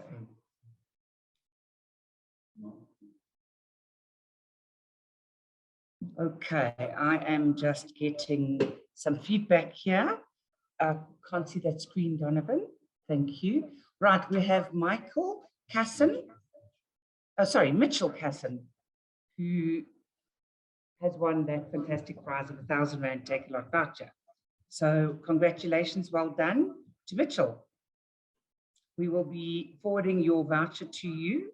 And I think that if you could just contact us directly and make sure that we do have all of your contact details, your email address, telephone number, etc., etc. But again, congratulations, well done, that's fantastic. Okay, I think that the next person is going to be coming on now, and that will be Andre Kombrink. Yes, thank you, Helen. And well, what is it? Good morning, everyone. My name is Andre Kombrink. I'm the lead sales engineer at Citrix. I'm really excited to be here, and it's been a great session so far. Lots of good content, and you know, John and Anthony really covered a lot of the why and the why now aspects of Citrix, and also why changing, right? And so really what I'd like to do today is go into a little bit more detail around why, you know, the how of what we are doing. And I'd be talking to you about our application delivery story. So I trust you can see my screen already. Let's just see. Is it sharing there, Helen? I'm sorry, I can't see it myself. So, you know, one of the key slogans I'd say that we have in Citrix today is that application experience really is the new currency that we find ourselves in. So let me just move on from here. So today what we'll be looking at is the application delivery controller, and really what that is. And for many of you, it may be a straightforward concept. And I thought I'll just cover it off briefly, what it's all about. And so in its simplest form, really, the ADC is a network load balancer of servers. And one of the primary goals of this load balancer is to improve availability of those backend servers. So for example, assume that you had 3 of the same websites in your data center that clients need to connect to. So instead of connecting to the server directly, they connect to this ADC. And the ADC would then use its advanced health monitors to determine the state of services in the backend so that it can accept incoming requests from clients and then balance those connections according to rules that you define. So these could be round robin, it could be based on the server that's least busy. And these don't really just have to be web servers. They could be application or database servers. And this really allows for a smarter traffic control, depending on what happens in the backend. And so, for example, with content switching, it's a policy that we could use to define how we direct a request based on, say, for example, the URL that the user has entered. Or if you've got a database in the backend, really about looking at that intent, and intent is something we'll speak about a little bit later again, looking at the intent of that connection, which database would be best suited to serve that transaction. And so to cater for this availability of the ADC itself, we could either run this as a high availability pair or as a cluster spanning across 32 different nodes. And we can even run these ADCs in different geographical locations to provide users and customers with global server load balancing. And this really speaks to what Anthony already discussed about where you run your different workloads from. And one of the questions in the chat earlier was about where you could run your different environments, your different desktops from. And the ADC is really some of that capability in the backend that allows you to do that. In fact, this ADC can sit between different layers to allow the solution to scale where it's needed, to improve the availability of each of these layers. And this is what we really traditionally call the 3-tier application approach. So when we talk about the way traffic flows, we typically talk about this client to server traffic, that north-south direction of traffic. But modern applications of today are moving towards this containerized approach, typically running in a Kubernetes environment. And so load balancing these microservices requires a more automated and orchestrated approach with an ability to also manage this east-west traffic. Okay, so that was a quick introduction of what the ADC is and as a typical load balancer. And what we looked at is just a perspective on the ADC of increasing the availability of applications and APIs. But there are other reasons for us to have an ADC that's necessary. So in many cases, these could even be the compelling reasons for adopting an ADC. Things like security, client-server connection offloading, performance, a management of your environment. All of these are valid reasons for this ADC solution to come into play. Application experience is the new currency, as I said, and applications and APIs have become the greatest asset of many organizations today. And it's really safe to say that we live in an application and API economy. In 2020, Citrix found that the use of APIs have grown exponentially. And as a key part of many organizations in their digital transformation efforts. Now, APIs are a source of revenue for some companies, and they are focused on delivering services or delivering digital data. And at this time of the study, Citrix found that 83% of all web traffic out there today were from APIs now. And this number is today probably even higher. And so as a result of these APIs being exposed, mostly to the web, 90% of applications are going from being graphical interfaces to being APIs. And the drawback to this is that we now have this increased attack surface. It makes these APIs and applications a lot more vulnerable if you think about all those endpoints that the connections can go to. And so this has led to a gap in the solutions that actually protect those investments in APIs. As a result, 76% of IT leaders are moving away from this static security approach, adopting ways where their networks and network security become an integrated solution. And if you're interested in more around that integration of solutions, we also have a SASE security story. So if you're interested in that, reach out to Troye, and we'll gladly set up a session for you on that. Now, whether these are traditional applications or those microservices applications, or whether they are APIs, the resources to be protected, regardless of the connection source, is very important. So it could be that the connection source is a known person using a corporate device like we have here, but it could also include our customers. And it may be that they want to have access to our services. It could just be a bot that is trying to gain certain information. or just querying a specific API in the backend.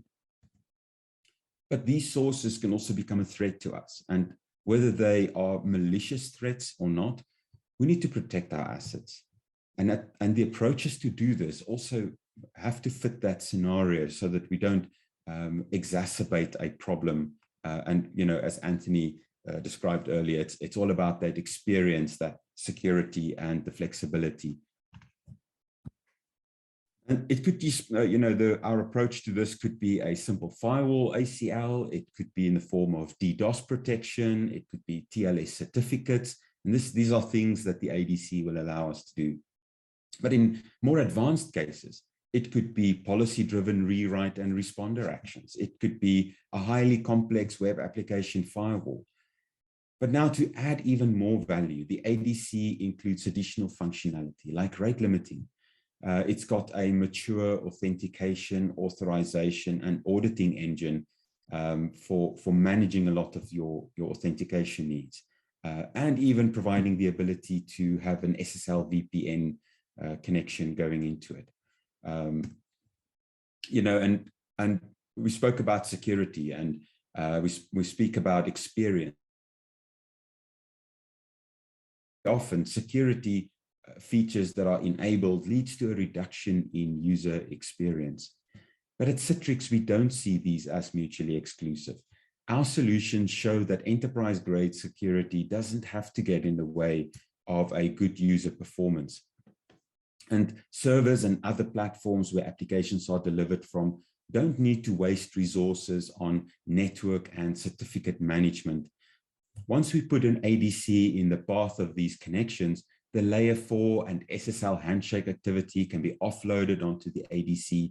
And this really frees up those resources in the backend for that better application performance and the better user experience. This includes various TCP and other protocol optimizations. With web content, we can either cache it on a separate server or retrieve it from a separate location. Again, really for the better user experience. These traffic selectors that we're using for rate limiting as well, that, you know, although they are supposed to, they select the data, that the incoming connections, and they can identify connections that are taking up too much resources and throttle those connections back to be fair to other connections as well. In January 2020, so January this year, the Tolly Group conducted some performance testing on our Citrix ADC, which they compared with competitive products out there. And during these tests, they made use of a variety of different metrics. So small packet sizes was the one. You know, we chose a 30 kilobit packet size, for example, kilobytes, excuse me, rather than a 3 meg packet size, which, you know, is often used in data sheets to measure throughput performance. And so the rate of packet handling on a 30 kilobyte size becomes a lot more relevant and also very realistic for that throughput. They're using TLS 1.2 and 1.3 encrypted traffic, which is more relevant for today. Oops, sorry, pressed that one incorrectly. They measured the latency, the CPU utilization, idle conditions, and you know, conditions when the unit was under load. And in both the virtualized and containerized environments and form factors that we are using, our Citrix ADC delivers a better result in every variant of the test, which means better latency, more transactions per second, and a lower CPU on your box. And although these tests were conducted in virtual and the container form factor, the Citrix ADC is available in a variety of other form factors to suit any scenario. So using the same source code, which is really a testament to the software first approach that our engineers have taken in developing this solution, you can deliver applications from a platform that best suits your needs. You don't have to compromise on security and performance when choosing that platform. It includes virtual options through the marketplace of public cloud providers. There are bare metal installations. There are hardware appliances for single tenants and for appliances for multiple tenants. But consistent performance is one aspect. This Citrix ADC brings with it true hybrid multi-location deployments with a consistent configuration and security posture like no other vendor. And to manage all of these different deployments across all these different locations is the Citrix Application Delivery Manager, or ADM. And with ADM, you have a complete inventory of your applications with this at-a-glance view of the state of those applications, with filters included. And you can see right away here a red, amber, green view of which of those applications your administrators will need to focus in on. We have very advanced AI and machine learning capabilities to provide information on various metrics with anomalies that proactively give you insight into the behavior of different applications. And those anomalies could include servers that are underutilized versus servers that are overutilized. In both those cases, it could be of concern and something for you to focus on. We have a great service graph, fantastic for the idea of microservices, to allow you to drill into specific applications of concern, whether these are traditional apps, microservices apps, and going all the way back into the backend services of those. We have an auto configuration approach, which we call style books, that ADM provides this functionality for to manage and migrate configurations. So if you want to move from maybe your cloud environment onto a Nutanix platform, you can do that with your style books as well. And to realign your ADCs where configuration drift has crept in. And our security dashboard really ties in with the web application firewall, giving you this score of your threats, the threats that your applications are facing, contrasted with that safety index, just to make sure that you actually have the safety despite the threats that you are facing. Another great dashboard is into this API gateway. One of the things that we'll learn later on is concern that CISOs out there have today about these APIs and where the APIs is, having that application inventory and knowing where the actual API latencies are occurring, and the ADM gives you that at a glance. Coming back to firewalling as well, one of the great features that the ADM allows you to do, and typically for customers that are not familiar with an application firewall capabilities and how to configure that, our ADM has the capability to go and test your websites for you and actually make recommendations on the type of tests that you can go and enable in your environment. And then managing and maintaining certificates in the deployment across all of your applications is simplified. This ADM dashboard highlights where certificates are in place, but not those that are not used and those that are being used, and where those certificates are bound with secure versus insecure ciphers and protocols. So very useful for many organizations. Many of the vulnerabilities that are released from our ADC platform is available right out of the ADM service, so that you're able to see at a glance when an ADC that's running in your environment is vulnerable or exposed to any of these new announcements. And you have this capability from the ADM to actually go and deploy the remedies and the mitigation measures easily through an automated procedure. From a licensing perspective, ADM also gives you the flexibility to keep all your throughput and instances in the central pool and allocate this to the ADCs that need it most. A great example of how the hybrid adoption of cloud and multiple platforms doesn't mean that you have to commit yourself into locking into that specific platform. So I realize this has gone really quickly. We have limited time today, but as a recap, our application delivery solution provides this top grade protection for your websites with industry leading performance on hardware and virtual platforms. So strong visibility, good reporting and management to deploy those latest ciphers and protocols in the case of SSL certificates. It is a ICSA lab certified firewall and high availability solution The web application firewall gives you access to an IP reputation database, signatures to protect your assets against OWASP, Top 10, and many other known threats out there. And protecting microservice-based applications is as important as those monolithic apps. And the ADC offers a consistent security posture across both of these, protecting that north, south, and the east-west traffic inside your services mesh. So this really allows your developers to embrace this idea of open source, using our solutions even to offload other tasks like TLS onto the ADC, so that they can focus on developing solutions that actually delivers those services, and those microservices can focus on delivering the products that it was designed for. The ADC also protects your APIs, both within the service mesh and between your microservices. This really makes your troubleshooting and visibility a lot better within that environment.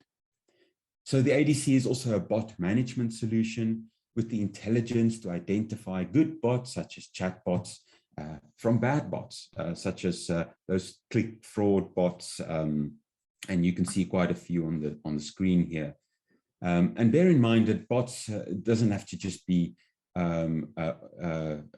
bots themselves or specific automations, but it could also be scripts, it could be toolkits, and identifying the differences between those become really important. And so what you need in a solution to protect your applications is something that understands those threats. So we're looking at the negative security model, having the ability to specify signatures, or using IP reputation or block lists to identify where threats could come from. But then you also need something from a positive approach, understanding what normal looks like when the users are accessing their environment. Should you be blocking them or should you allow them? And learning that is very important. And then the hybrid of those is also possible on our web application firewall.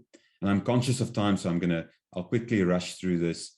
So just looking at this portfolio again, our ADC is available on these virtual different platforms managed through this application delivery management service that can be managed by your internal team if you have the skills in-house, or you can opt for the Citrix managed option as a cloud delivered service that is easy to deploy, provides the fastest time to value.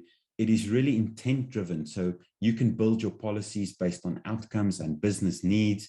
That's awesomely automated to reduce that operational overhead on your IT team. It's internet aware, so you don't have any blind spots when delivering those applications over the internet. It gives you this holistic view of your applications and APIs to provide a single pass architecture to cover all of the bases that you need. And it's self-healing. It's got the ability to maintain app experience through app optimization and remediation. So that's pretty much it in a nutshell. With that, I'm going to hand you back to Helen for some more competition and Q&A. Hi, Andre, thanks very much. We look forward to having you back a little bit later after the comfort break, when you will cover the Citrix Sd-Wan technologies. So, I've always thought that the Citrix ADC is one of the most incredible solutions. It's got such a myriad of benefits, and, from protecting websites exposed to the internet, providing advanced load balancing, global server load balancing for high availability, and really all of the security aspects, enhancing security in terms of the cross-site scripting, the DDoS protection, SQL injections, and the capabilities are just absolutely endless. So thanks very much again, Andre.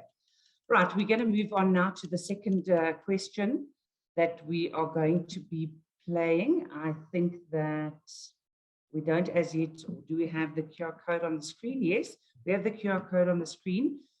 You do need to rescan the code and accept the new link that will be presented. So I'm going to give you a couple of seconds or a little bit more than that to get that new QR code, and hope that a lot of you are going to be taking part. As you've seen, the questions are pretty simple and the prizes are great. We've got another 1,000 Rand up of Take It Out vouchers. So we hope that you are registering. Okay. Getting ready for question 1. Got 13 seconds to go for registering.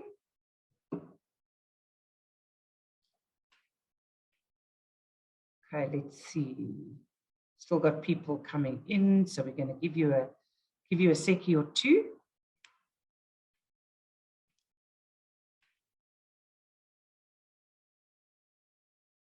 Okay, I think that we've got quite a number of people that have now entered for the quiz. I'm going to start off with the first question.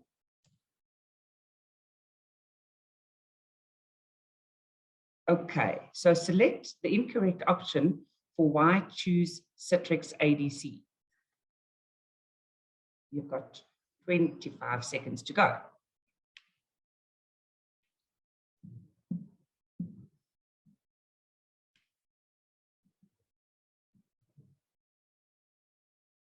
"13 seconds. Getting lots of answers coming in. 5, 4, 3, 2, 1. Okay, time is up. Right, I'm just looking at the dashboard. Okay, coming to the next question.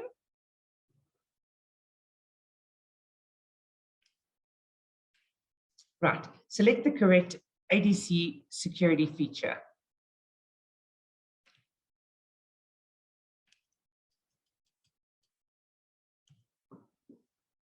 14 answers so far. Coming in fast and furiously, 15 seconds to go.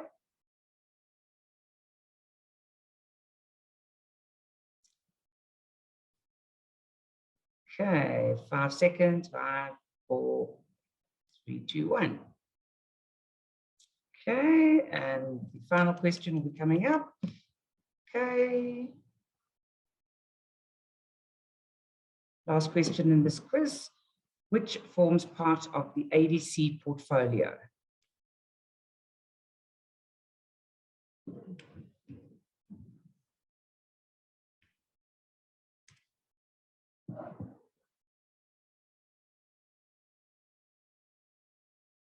Seems like that was an easy question because the answers are coming in fast. Let's see how many of those are correct. Okay, so we've got 5 seconds and it'll be the end of this quiz and we'll be announcing the winner. Right. Oh, lots of answers were correct there. Okay, I'm getting the leaderboard coming up. And we have a winner. It's Rajan. Right, fantastic, Rajan. I'm looking at pronouncing your surname. Paga. I'm sure that's not correct. But congratulations, Rajan. You have won yourself a 1,000 Rand Take A Lot voucher. Again, please reach out to us directly so that we have all of your contact details and can get that prize across to you. So now we're going to be moving into a comfort break. I believe that the time for the comfort break is 10 minutes. Let me just check on what time we are going to be resuming. So as I said, Andre will be coming back. He was due to come in at 11:30, but we are running a little bit late, about 10 minutes late. So if we can reconnect again, well, we will not reconnect, but we will start again at 11:40. So that gives us 12 minutes to just go and grab a cup of coffee, for everyone to grab a cup of coffee and perhaps answer an urgent email or two, and we'll see you back in 10 minutes time. Thank you very much.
Right, well, thank you and welcome back, everyone. So in the previous session, we had a quick look at the way that you can deliver applications to your users and your customers. In this session, what we'll do is look at the WAN side of your application delivery and provide you with an overview of the modern perspective on WAN delivery and why this perspective is necessary. We'll look at different factors that influence the way WANs are deployed, and then we'll show you how Citrix SD-WAN is able to deliver on those requirements to provide an application delivery fabric that is secure without compromising on user performance. So we'll jump straight in on that. So in a study from PwC, it was found that 76% of leaders are looking to integrate their networking and networking security.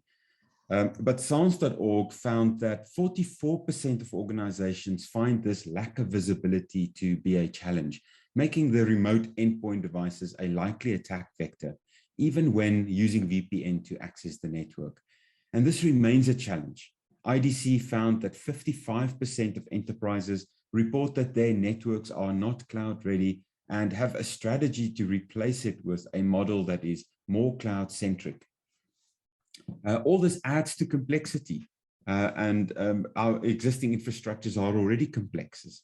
And this introduces a new silo approach into the organization, which Dynatrace reported on in 2020, that 74% of CIOs sees this as a concern in managing the performance in IT. So think also again about that application visibility we spoke about earlier. And so when we summarize the expectations that organizations have of a WAN today, these are the key features of the modern WAN that we see beginning to emerge. Application experience, security, cloud choice, and unified management. So in the remainder of this session, what we'll cover is each one of these. And we'll begin by looking at cloud choice to see how SD-WAN brings flexibility to the network infrastructure and a choice of cloud providers. But before we do that, I think it'll be good to just take a brief look at what Citrix SD-WAN is, how it works. So on the left-hand side, you'll see there's a branch where your users are connecting from. And on the right-hand side, we have this data center where all the resources are located. And in between these two sites, we have our WAN connection, which typically makes use of an MPLS circuit. And we have to be satisfied that traffic flowing over this WAN can only use that MPLS connection. But if the connection fails or it becomes so degraded that it's unusable, then our branch connections go down and our users are no longer able to carry on with their work. And so what many organizations end up doing is they add this additional connection to the site, which could be like a DSL connection. And so now when an outage occurs, this backup link will be connected so that the traffic will instead flow over the DSL connection. But unfortunately, it's still a new WAN connection. And so the result of this is downtime for the user. And this means they have to reconnect to their sessions, often over this lower throughput connection. And then again, if the MPLS recovers, the users are disconnected again so that they can re-establish this new session on a new MPLS, hoping that it stays up.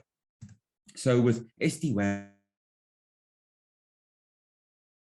to a different level, instead of having these multiple different WAN links, we create a single virtual WAN where both of these connections are used at the same time with traffic flowing over both connections simultaneously. And so with Citrix, it allows you to use other types of connections also, such as consumer-grade internet connections and LTE, and even using different bandwidth sizes. And then what we do on a per packet basis is we use the metrics collected from real-time traffic so that we learn about the latency, about loss, about jitter, congestion of each one of these links.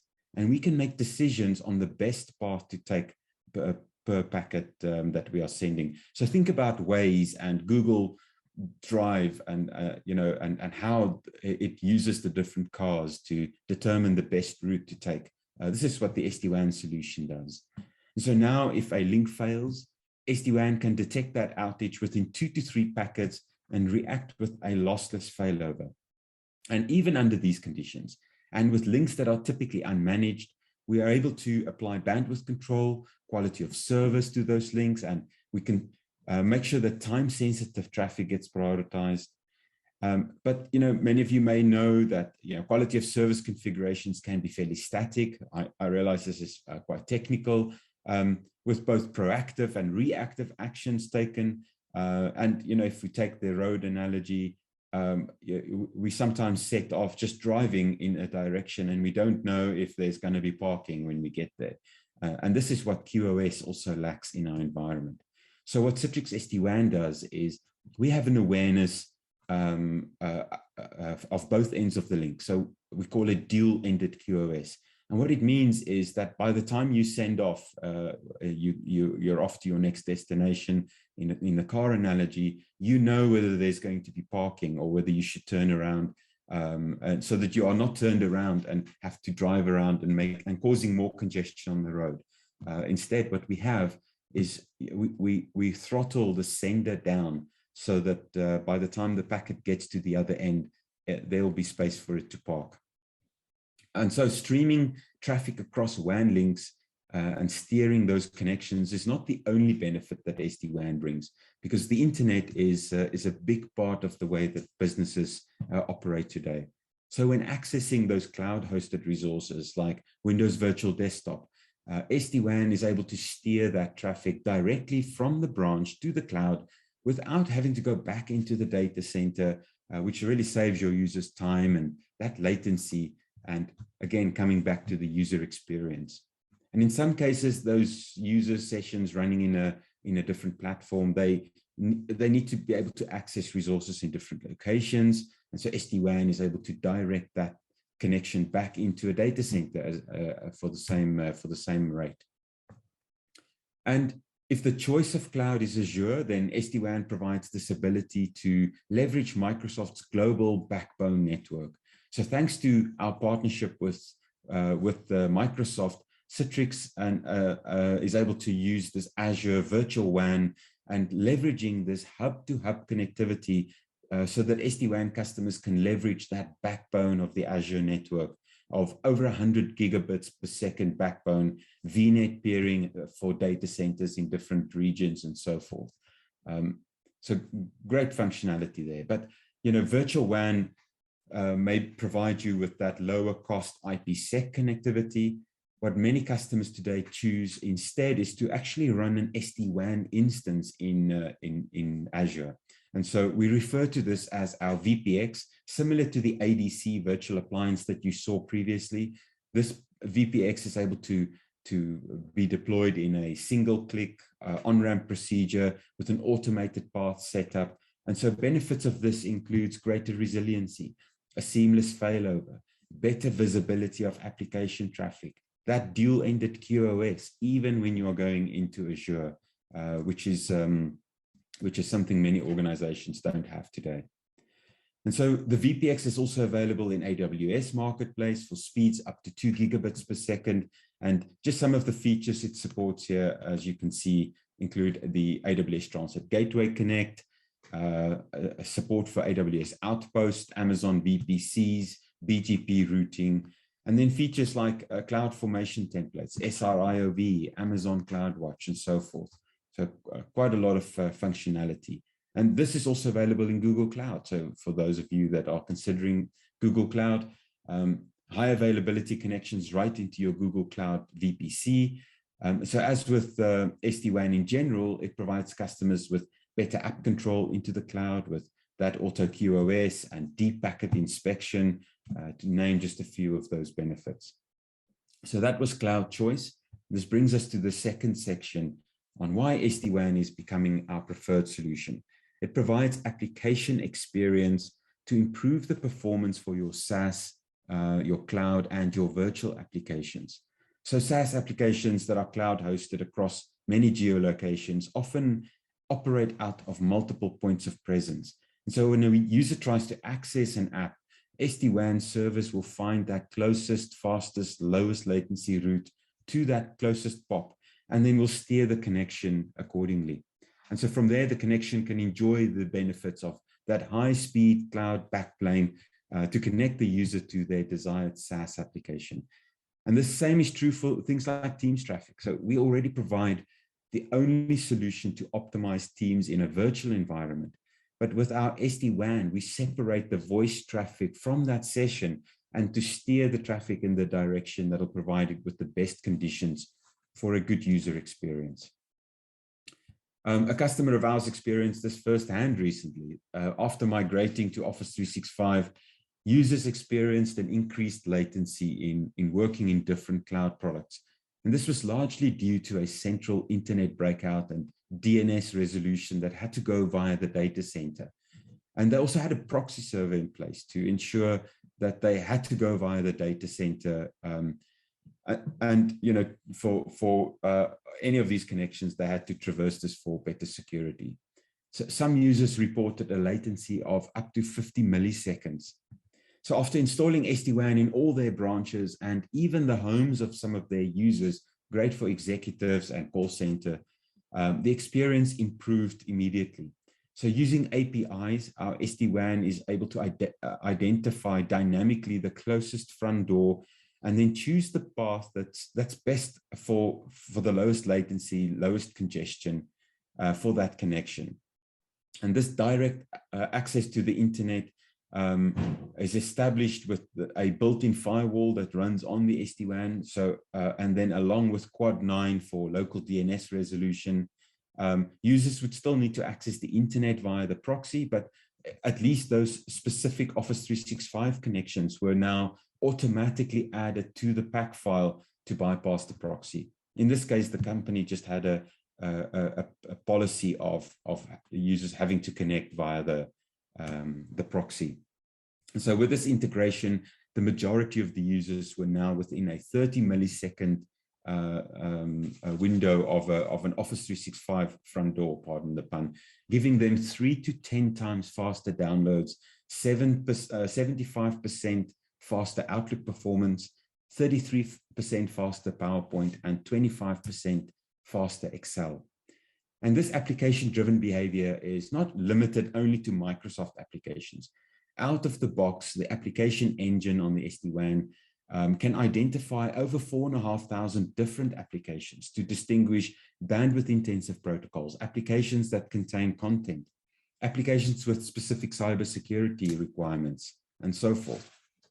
And this engine also understands applications at a granular level. So while other solutions might identify Office 365 traffic, our engine knows the specific application to steer traffic to the POP that is designed to create, to cater for that application directly. And so where others might build firewall rules that focus on an application like Facebook, our engine can distinguish detailed apps so that you might block Messenger, but allow news feeds, for example. And in the case of our own protocol, the IC8 traffic, without Citrix Sd-Wan, and this is typically what other vendors out there would experience, the entire HDX stream will need to run on the same link. In other words, the individual tunnels inside that HDX stream becomes invisible to the network and are treated with the same priority. So whether it's real-time or bulk traffic that's running inside that session, and even when using MPLS, the specific DSCP markings will prioritize and treat the HDX in the same way. And a lot of technical content there for some of the engineers on the call today. And so with Citrix Sd-Wan, the application engine now is aware of the virtual tunnels inside this HDX stream. And this allows for features like Auto QoS to identify channels that are inside of the HDX, to automatically schedule these to the WAN links that will best serve them at that point in time. So even when you have an MPLS link that uses different queues, Citrix is able to identify those queues and schedule the virtual channels of the HDX stream onto that relevant queue with the correct DSCP markings.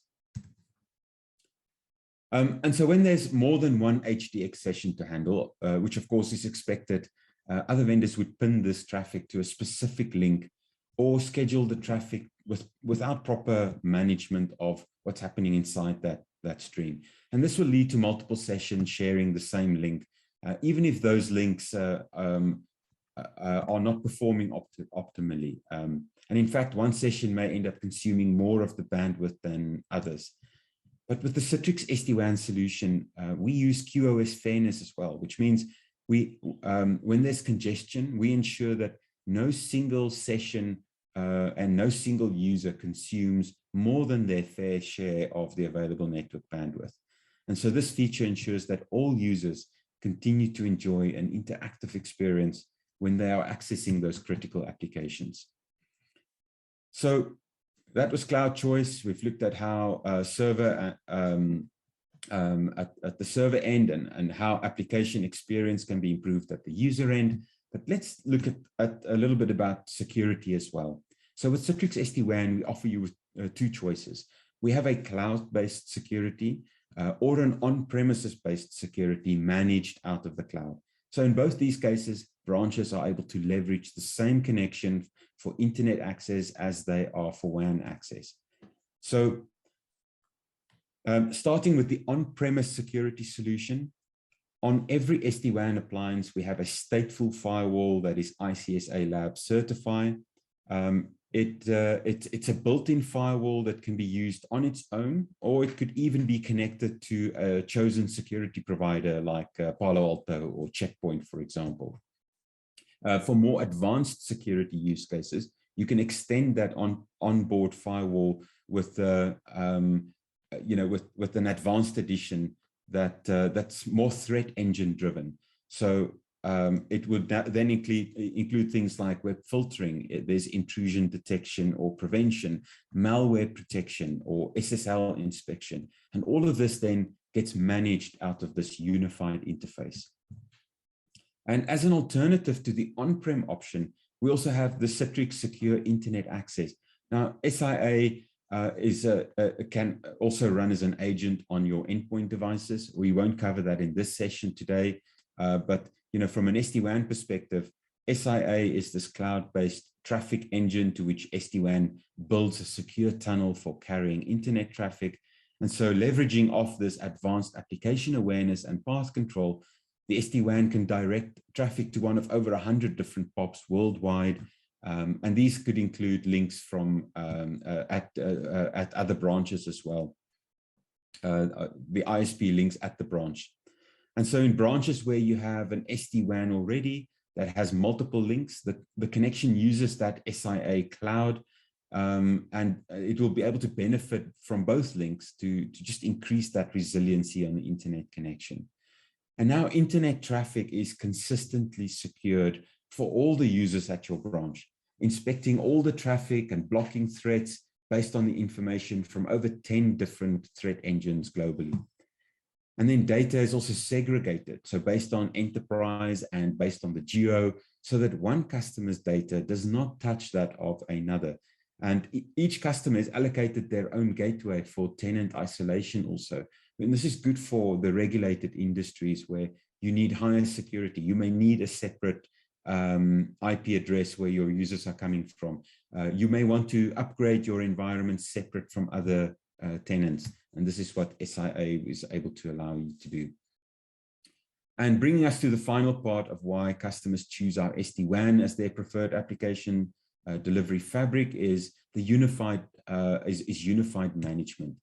And this is in the form of the SD-WAN orchestrator, and it provides us with this management of a distributed environment across all of our POPs and managing all the POPs and all of our tunnels. The bandwidth and route allocation is easily controlled in line with the business rules that you define. Blind spots are eliminated through integrated reporting, giving you better insight into the wider context.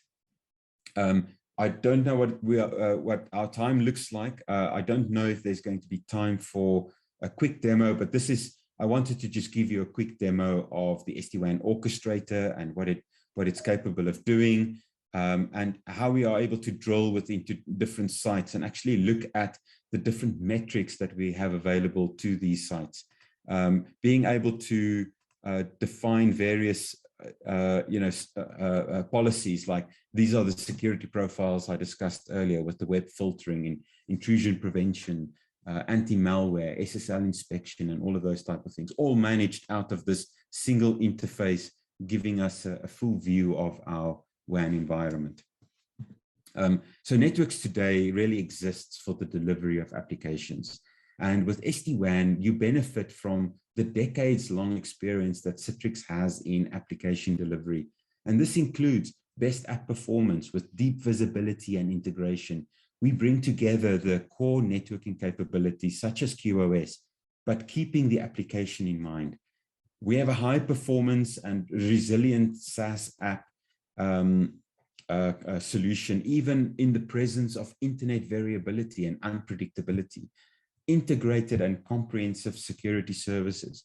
There's an always-on application experience, especially for those demanding applications that need a high resilience and sub-second failover. With our partnership with Microsoft, SD-WAN gives you this extensive, deep, long-term support for Microsoft products. And so with this rapid growth of Teams and Office 365, the SD-WAN is a critical component for many organizations. And then faster and more consistent operational orchestration into the cloud. Our solution also is ranked by Gartner as #1 for application optimization and deployment flexibility. We have over 1,800 customers in more than 70 countries, with our largest deployment running as much as 4,300 sites. We rank in the top 5 worldwide service providers with over 70,000 licenses. And the SD-WAN is equally suitable as a VPN replacement for workers, not just for those large enterprise data centers. And as an example of this is our 110 appliance that's competitively priced to cater for home users, small branch offices, those call center agents, but through a license upgrade can even cater for larger branches up to 200 megabits per second. And it's available in an LTE and Wi-Fi capability to increase your flexibility of where you want to use these appliances from. And so not only is SD-WAN the solution to outdated and expensive MPLS circuits, it modernizes the WAN through virtualization and application awareness to provide the best and always-on experience for your users. So with SD-WAN, you can optimize that last mile by being smart about how traffic flows, securing your sites with a unified threat management capability, and simplifying your branches by consolidating multiple network devices. And with that, I'd like to say thank you. It was a pleasure being with you today. And if you have any further questions, feel free to let us know. And yeah, we'd be happy to reach out.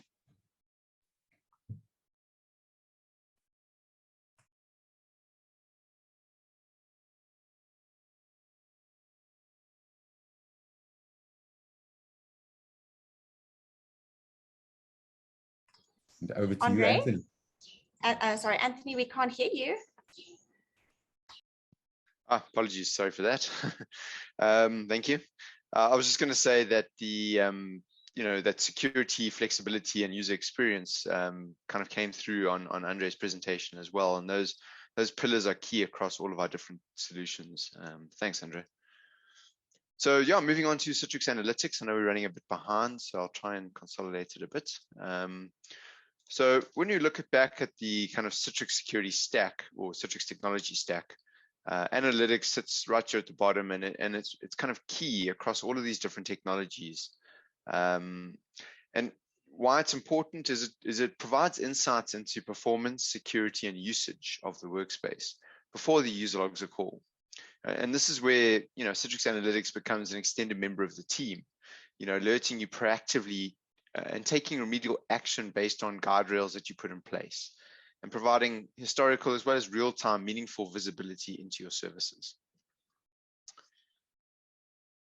From a security perspective, we take a zero trust approach. We're continuously monitoring user behavior and adjusting their risk score based on their actions.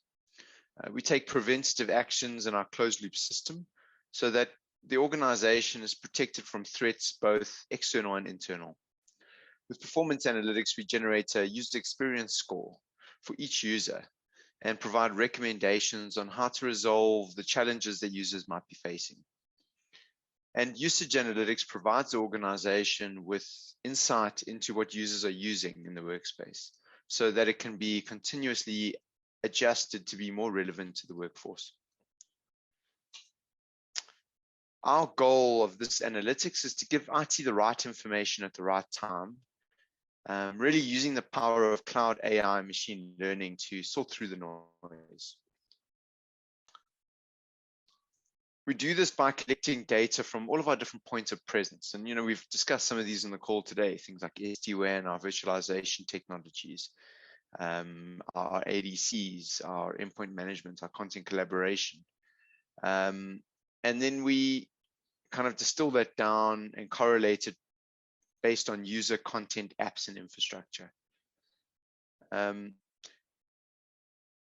then what we do is we take that and then generate insights and recommendations based on the data that we have available. Jumping right into Citrix Analytics for performance, the state of monitoring, and I'm sure this probably rings true for many organizations, from an admin perspective, everything's going along well and there doesn't appear to be any issues. But then on the user side, the building's burning down. This is often the situation with having too much data, not having the right data at the right time. And, to IT, everything looks good, but then to the users, it's a very different experience. With Citrix Analytics, we provide a simplified workflow. So, we scan for poor user experience. We provide recommendations and insights into what's causing that experience and how to remediate it. Changes are then made, and then we verify that impact with the UX score, and the process continues. So we're constantly monitoring that user experience, and that gives us a really good way of understanding what impact changes that we make in the environment are having on the user experience of the users in a very simplified way.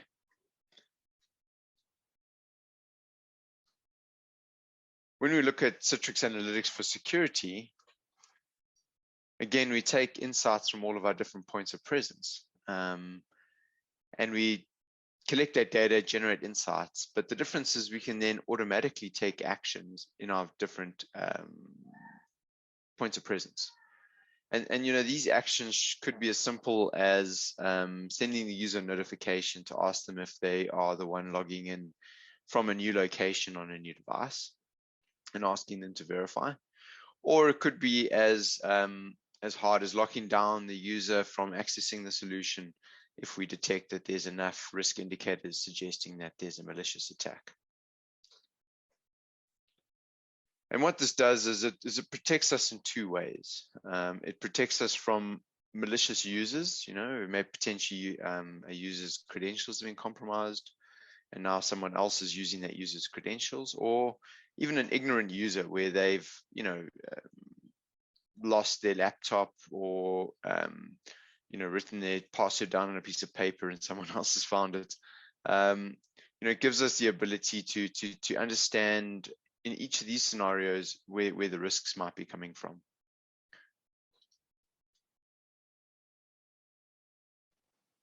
Digging into some of the different capabilities, with our virtualization technologies, we can record the session of the user and play it back later or in real time. This is extremely useful to understand what the user did, and it's typically used for troubleshooting, compliance, and investigations. This can be enabled for a group of users or for a specific application or desktop as an example. But this could also lead to hours of recordings, which administrators need to troll through to find relevant events, which could also lead to a large amount of storage and unnecessary recordings.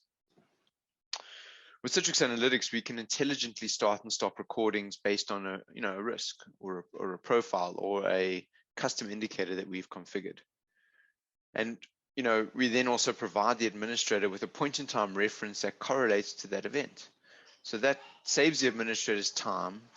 It allows for the investigation to quickly determine if there's an issue.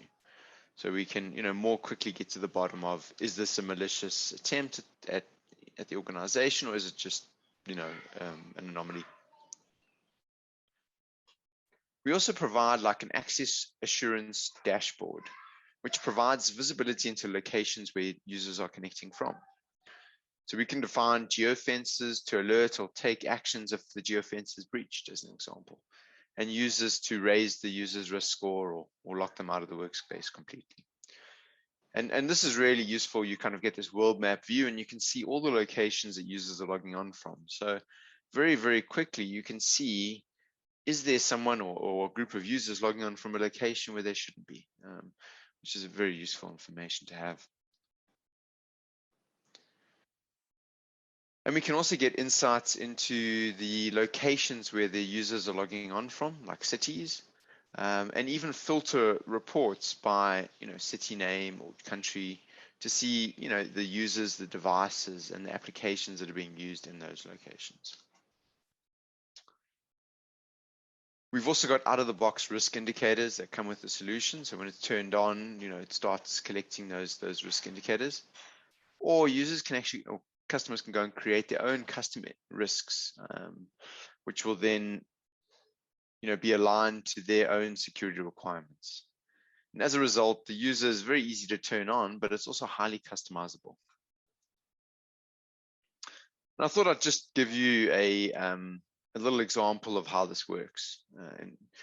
We could have a scenario where there's a call center agent, and they typically work from home. And in that scenario, there's no risk. We understand this is the profile of the user. This is how they typically work. We're not going to raise any alerts. But all of a sudden, one day, the user logs on from a new location. Maybe they're logging on from Europe, and they start using the workspace in a different way. Maybe they're logging onto different applications. They're opening up different files. They're logging on at unusual times. So there we might trigger session recording as an example. And, then we also start noticing that the users, they would typically only copy about 10 megs of data. But today the user's gone over the 10 megs, and this is very unusual based on their typical profile. So there we can configure an automated action to actually disable the user's account so that they can no longer download files and block them from accessing their applications and desktops. So that's just a very simple environment. And the really nice thing about the solution is it's what we call closed loop. So because we own all the technologies that deliver the applications and the files and what the user is using in the workspace, plus the analytics can actually take action on the services that are delivering those applications. So there's no need to integrate with third party or go and manually lock users out. It can actually do it automatically. And just one last point on the analytics, and it's really what John touched on earlier. The reason we need to be a lot more agile with our kind of security and performance and usage-based analytics is, the world is changing very quickly. What users need and the risk and even their own circumstances is changing very dynamically, and we need to be able to identify where those changes are coming in, what they are, and how to address it. And really, that's the points of security analytics and bringing all of our Citrix technologies into that picture.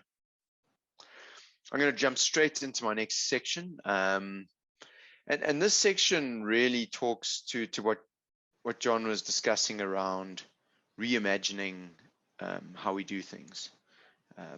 About a year ago, we acquired a company called Reich, and what I'm going to do is just discuss a bit around what Reich is, what is collaborative work management, and hopefully just leave some thoughts in your mind around how this technology might help your businesses into the future. So, our collaborative work management is a pillar under our work solutions, and it's probably the most forward-thinking and cutting-edge technology that we have in our stack. You know, for 30 years, Citrix has been the trusted platform used by more than 40,000 companies to deliver work resources to employees across different devices and locations. But we knew that employees and organizations needed more than just unified and secure access to work resources. They needed to remove the noise and complexity from their work days and streamline work execution and collaboration across all of these resources. That's why over the past several years, you know, to accelerate to our goal of being the preferred way to work for 1 billion people worldwide, we've added intelligent features like micro apps and machine learning to personalize the workspace to how each employee prefers to work, and to guide and automate key tasks and insights so that employees can perform at their best. We have a shared mission to remove complexity from today's hybrid and distributed work environment so that every employee, every team, and every organization can perform at their best. This includes any user, any location, across any device, using any application, and now any work type. Unlike simple kind of project management tools, Rike is a collaborative work management system. And this is a growing business category over the past decade. And the pandemic has exacerbated this growth trend as more and more teams become distributed. Let's talk about the difference between collaborative work management and project management. Both project management and collaborative work management solutions help teams collaborate and work together more effectively. However, since projects are limited in scope, time, and objective, project management seeks to optimize the workflow and processes within that limited framework. Work management, on the other hand, encompasses all the ongoing processes, workflows, operations, and tasks that companies carry out on a day-to-day basis, outside of the limited parameters of a single project.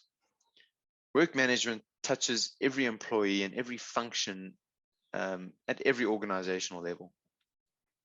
From the C-suite all the way down to the front line, efficient work management helps streamline and improve operations and processes that have no defined start and end. Project management then is actually a subset of work management, as individual projects will fall under the umbrella of the organizational operations and functions. Rike, a Citrix company, is loved by both customers and analysts.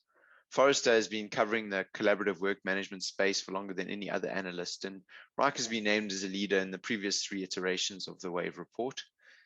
And in the most recent report released in November 2020, Rike achieved the highest possible score in 15 separate categories. Gartner does not yet have a magic quadrant dedicated to collaborative work management, but this might be coming in 2021. Rike, however, is a regular winner of Gartner's Peer Insights People's Choice Awards. Also, IDC recently announced Rike as a leader in their Cloud PPM report. From review sites, Rike also earns top marks directly from customers and users. We're expecting more positive reviews from analysts and customers alike in 2021. The message is clear. Rike is both a leader and a pioneer in collaborative work management. So in addition to allowing employees to work when they choose, where they choose on any device, now with Rike, Citrix enables cross-functional collaboration in the most seamless fashion, allowing employees to collaborate on any work type, whether it's projects, tasks, content, or complex workflows. Users can now execute their best work both as an individual contributor while still working together as a team. Or together, Citrix and Rike now support efficient execution and collaboration across any work type, from structured workflows with third-party systems of record to unstructured document-based workflows to collaborative project and portfolio management. So it's really any user, any location, any device, any application, and now with Rike, any work type. So I thought I'd give you a quick demonstration of what the Rike platform looks like, just so you can get a bit more of an understanding of how it fits in and what it might look like to your organization. So as soon as we log into Rike, we land on our personalized homepage. This hub centralizes our activities and allows us to give a personal touch to what we see and how things are organized just for ourselves. We have pinned the most important items to this page, allowing us to access them with just a single click. As a manager, I might see shortcuts to my project portfolio and project status. As a designer or analyst comes into the same screen, they'll find references to specific projects. Rike's designed to be clean and modern, to get rid of the chaos and eliminate white noise. Users will only have the information that's important to them right in front of them, allowing them to quickly only focus on the things that are their top priority. In comparison, we find that other tools can either be too playful, specific, or structured, leading to user adoption challenges. Now we're looking at the individual space within Rike. On the left, you see tools including custom dashboards, calendars, and reports that live within this space, as well as all the projects and folders that organize your group's projects and tasks. In the main window, I see structured information included in the selected folder. This is displaying in a convenient table view, and you can toggle between different views like Kanban boards, Gantt, and more. The table here shows us critical information such as project task name, status, assignee, and due dates. As you can see here, if a task becomes overdue, it'll turn red, making it easy for you to quickly identify bottlenecks. The days of scattered notes, emails, shared folders, and missing information are behind you. Rike resources enable you to quickly visualize each team member's schedule to minimize conflicts and adequately utilize resources. Here we're looking at it broken down by a specific employee, and you can quickly identify that some of them are red. This indicates that they're assigned work over capacity and may need some tasks reassigned by just dragging and dropping them to another user or another date. Whether you're viewing from a day, week, or month perspective, you can see each person's capacity of work across all the spaces that they're involved in, with specific hours displayed for work in this department. Rike uniquely offers you the ability to slice and dice both active and completed work by various inputs, including custom attributes. In this case, we're looking at a dashboard that gives us visibility into people's projects that I'm concerned about and the status they're in.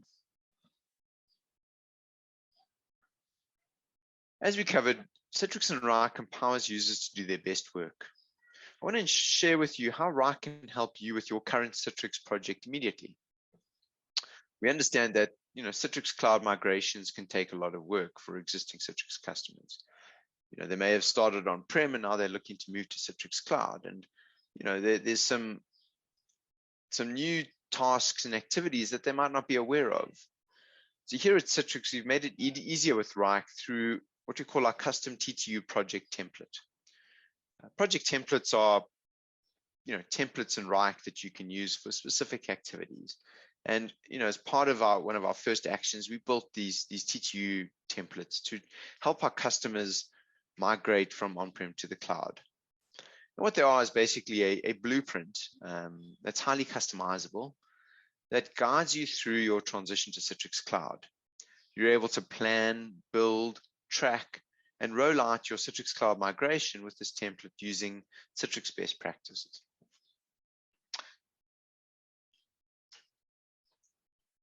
So thank you again for your time today. I hope it was valuable, and I hope you have at least a few new insights into Citrix Workspace, analytics, and application delivery and security. Please reach out to your trusted partner, Troye, if you would like to investigate how Citrix and Troye can partner with you going forward. Thank you very much for your time today.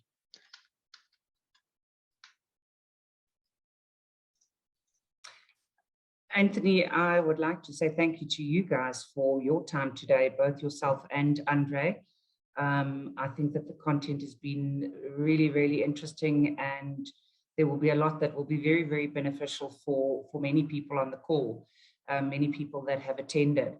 So I'm going to now quickly go back to the Sd-Wan content that we had, because I feel that, there's been so much interest around the Sd-Wan from our customer set, and what we find that is a key interest from them is really the Office 365 integration, the ability and the functionality for local internet breakout at branches, as opposed to backhauling back to head office or the primary data center.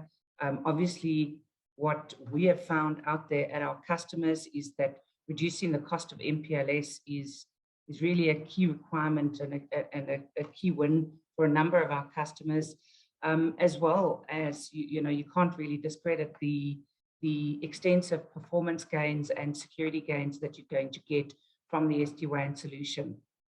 So again, Anthony and Andre, thank you very much. We are going to move on to our last question that we have, or last quiz that we have. Again, please, guys, scan in the new QR code that is going to be shared with you shortly. In fact, you could share that, thank you. We urge you to up your game now. Fastest fingers first. This voucher is for 2,000 Rand. And as I said, it's the final one. So get ready, scan the code, and let's get going. Giving you a minute or so.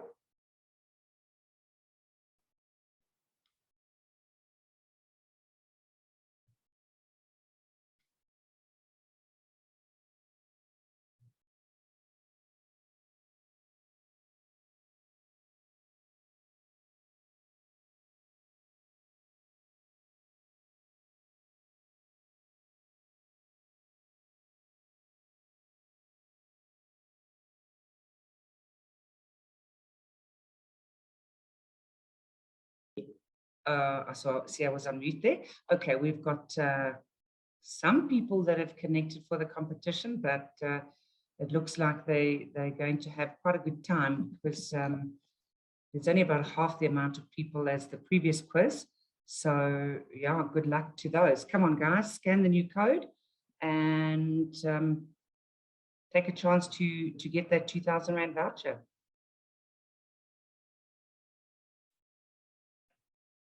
No new takers, no new takers.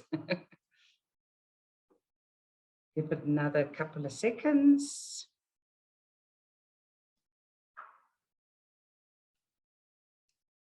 Okay, we're going to start now. All right, so fastest fingers. Here comes your first question. What is not relevant when considering a Citrix Sd-Wan solution?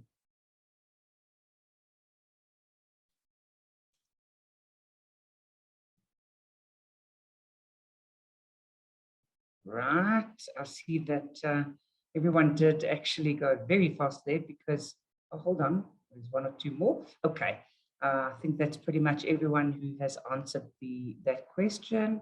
Let's go on to the next one. Going to be with you in a second.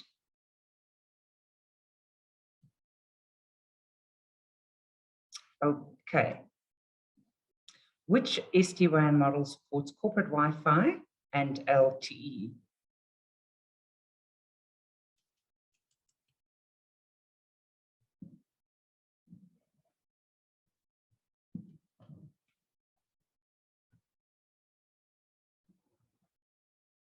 $19 seconds to go.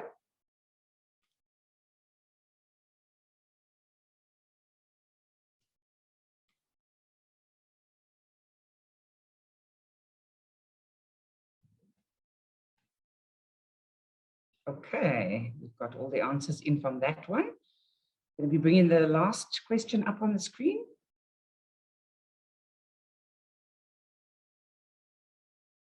Okay, and this question is, what function is not provided by the Citrix Sd-Wan?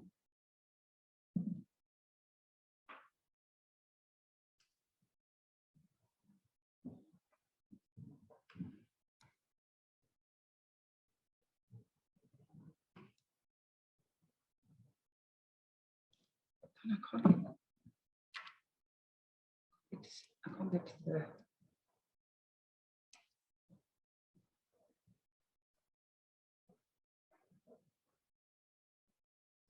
Okay, we have our results through.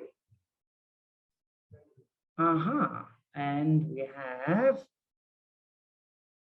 a leader. Right, okay, so the winner of that one is Edrich Olivier. So congratulations to you, Edrich. Fantastic efforts there, really well done, and you will be getting the 2,000 Rand voucher.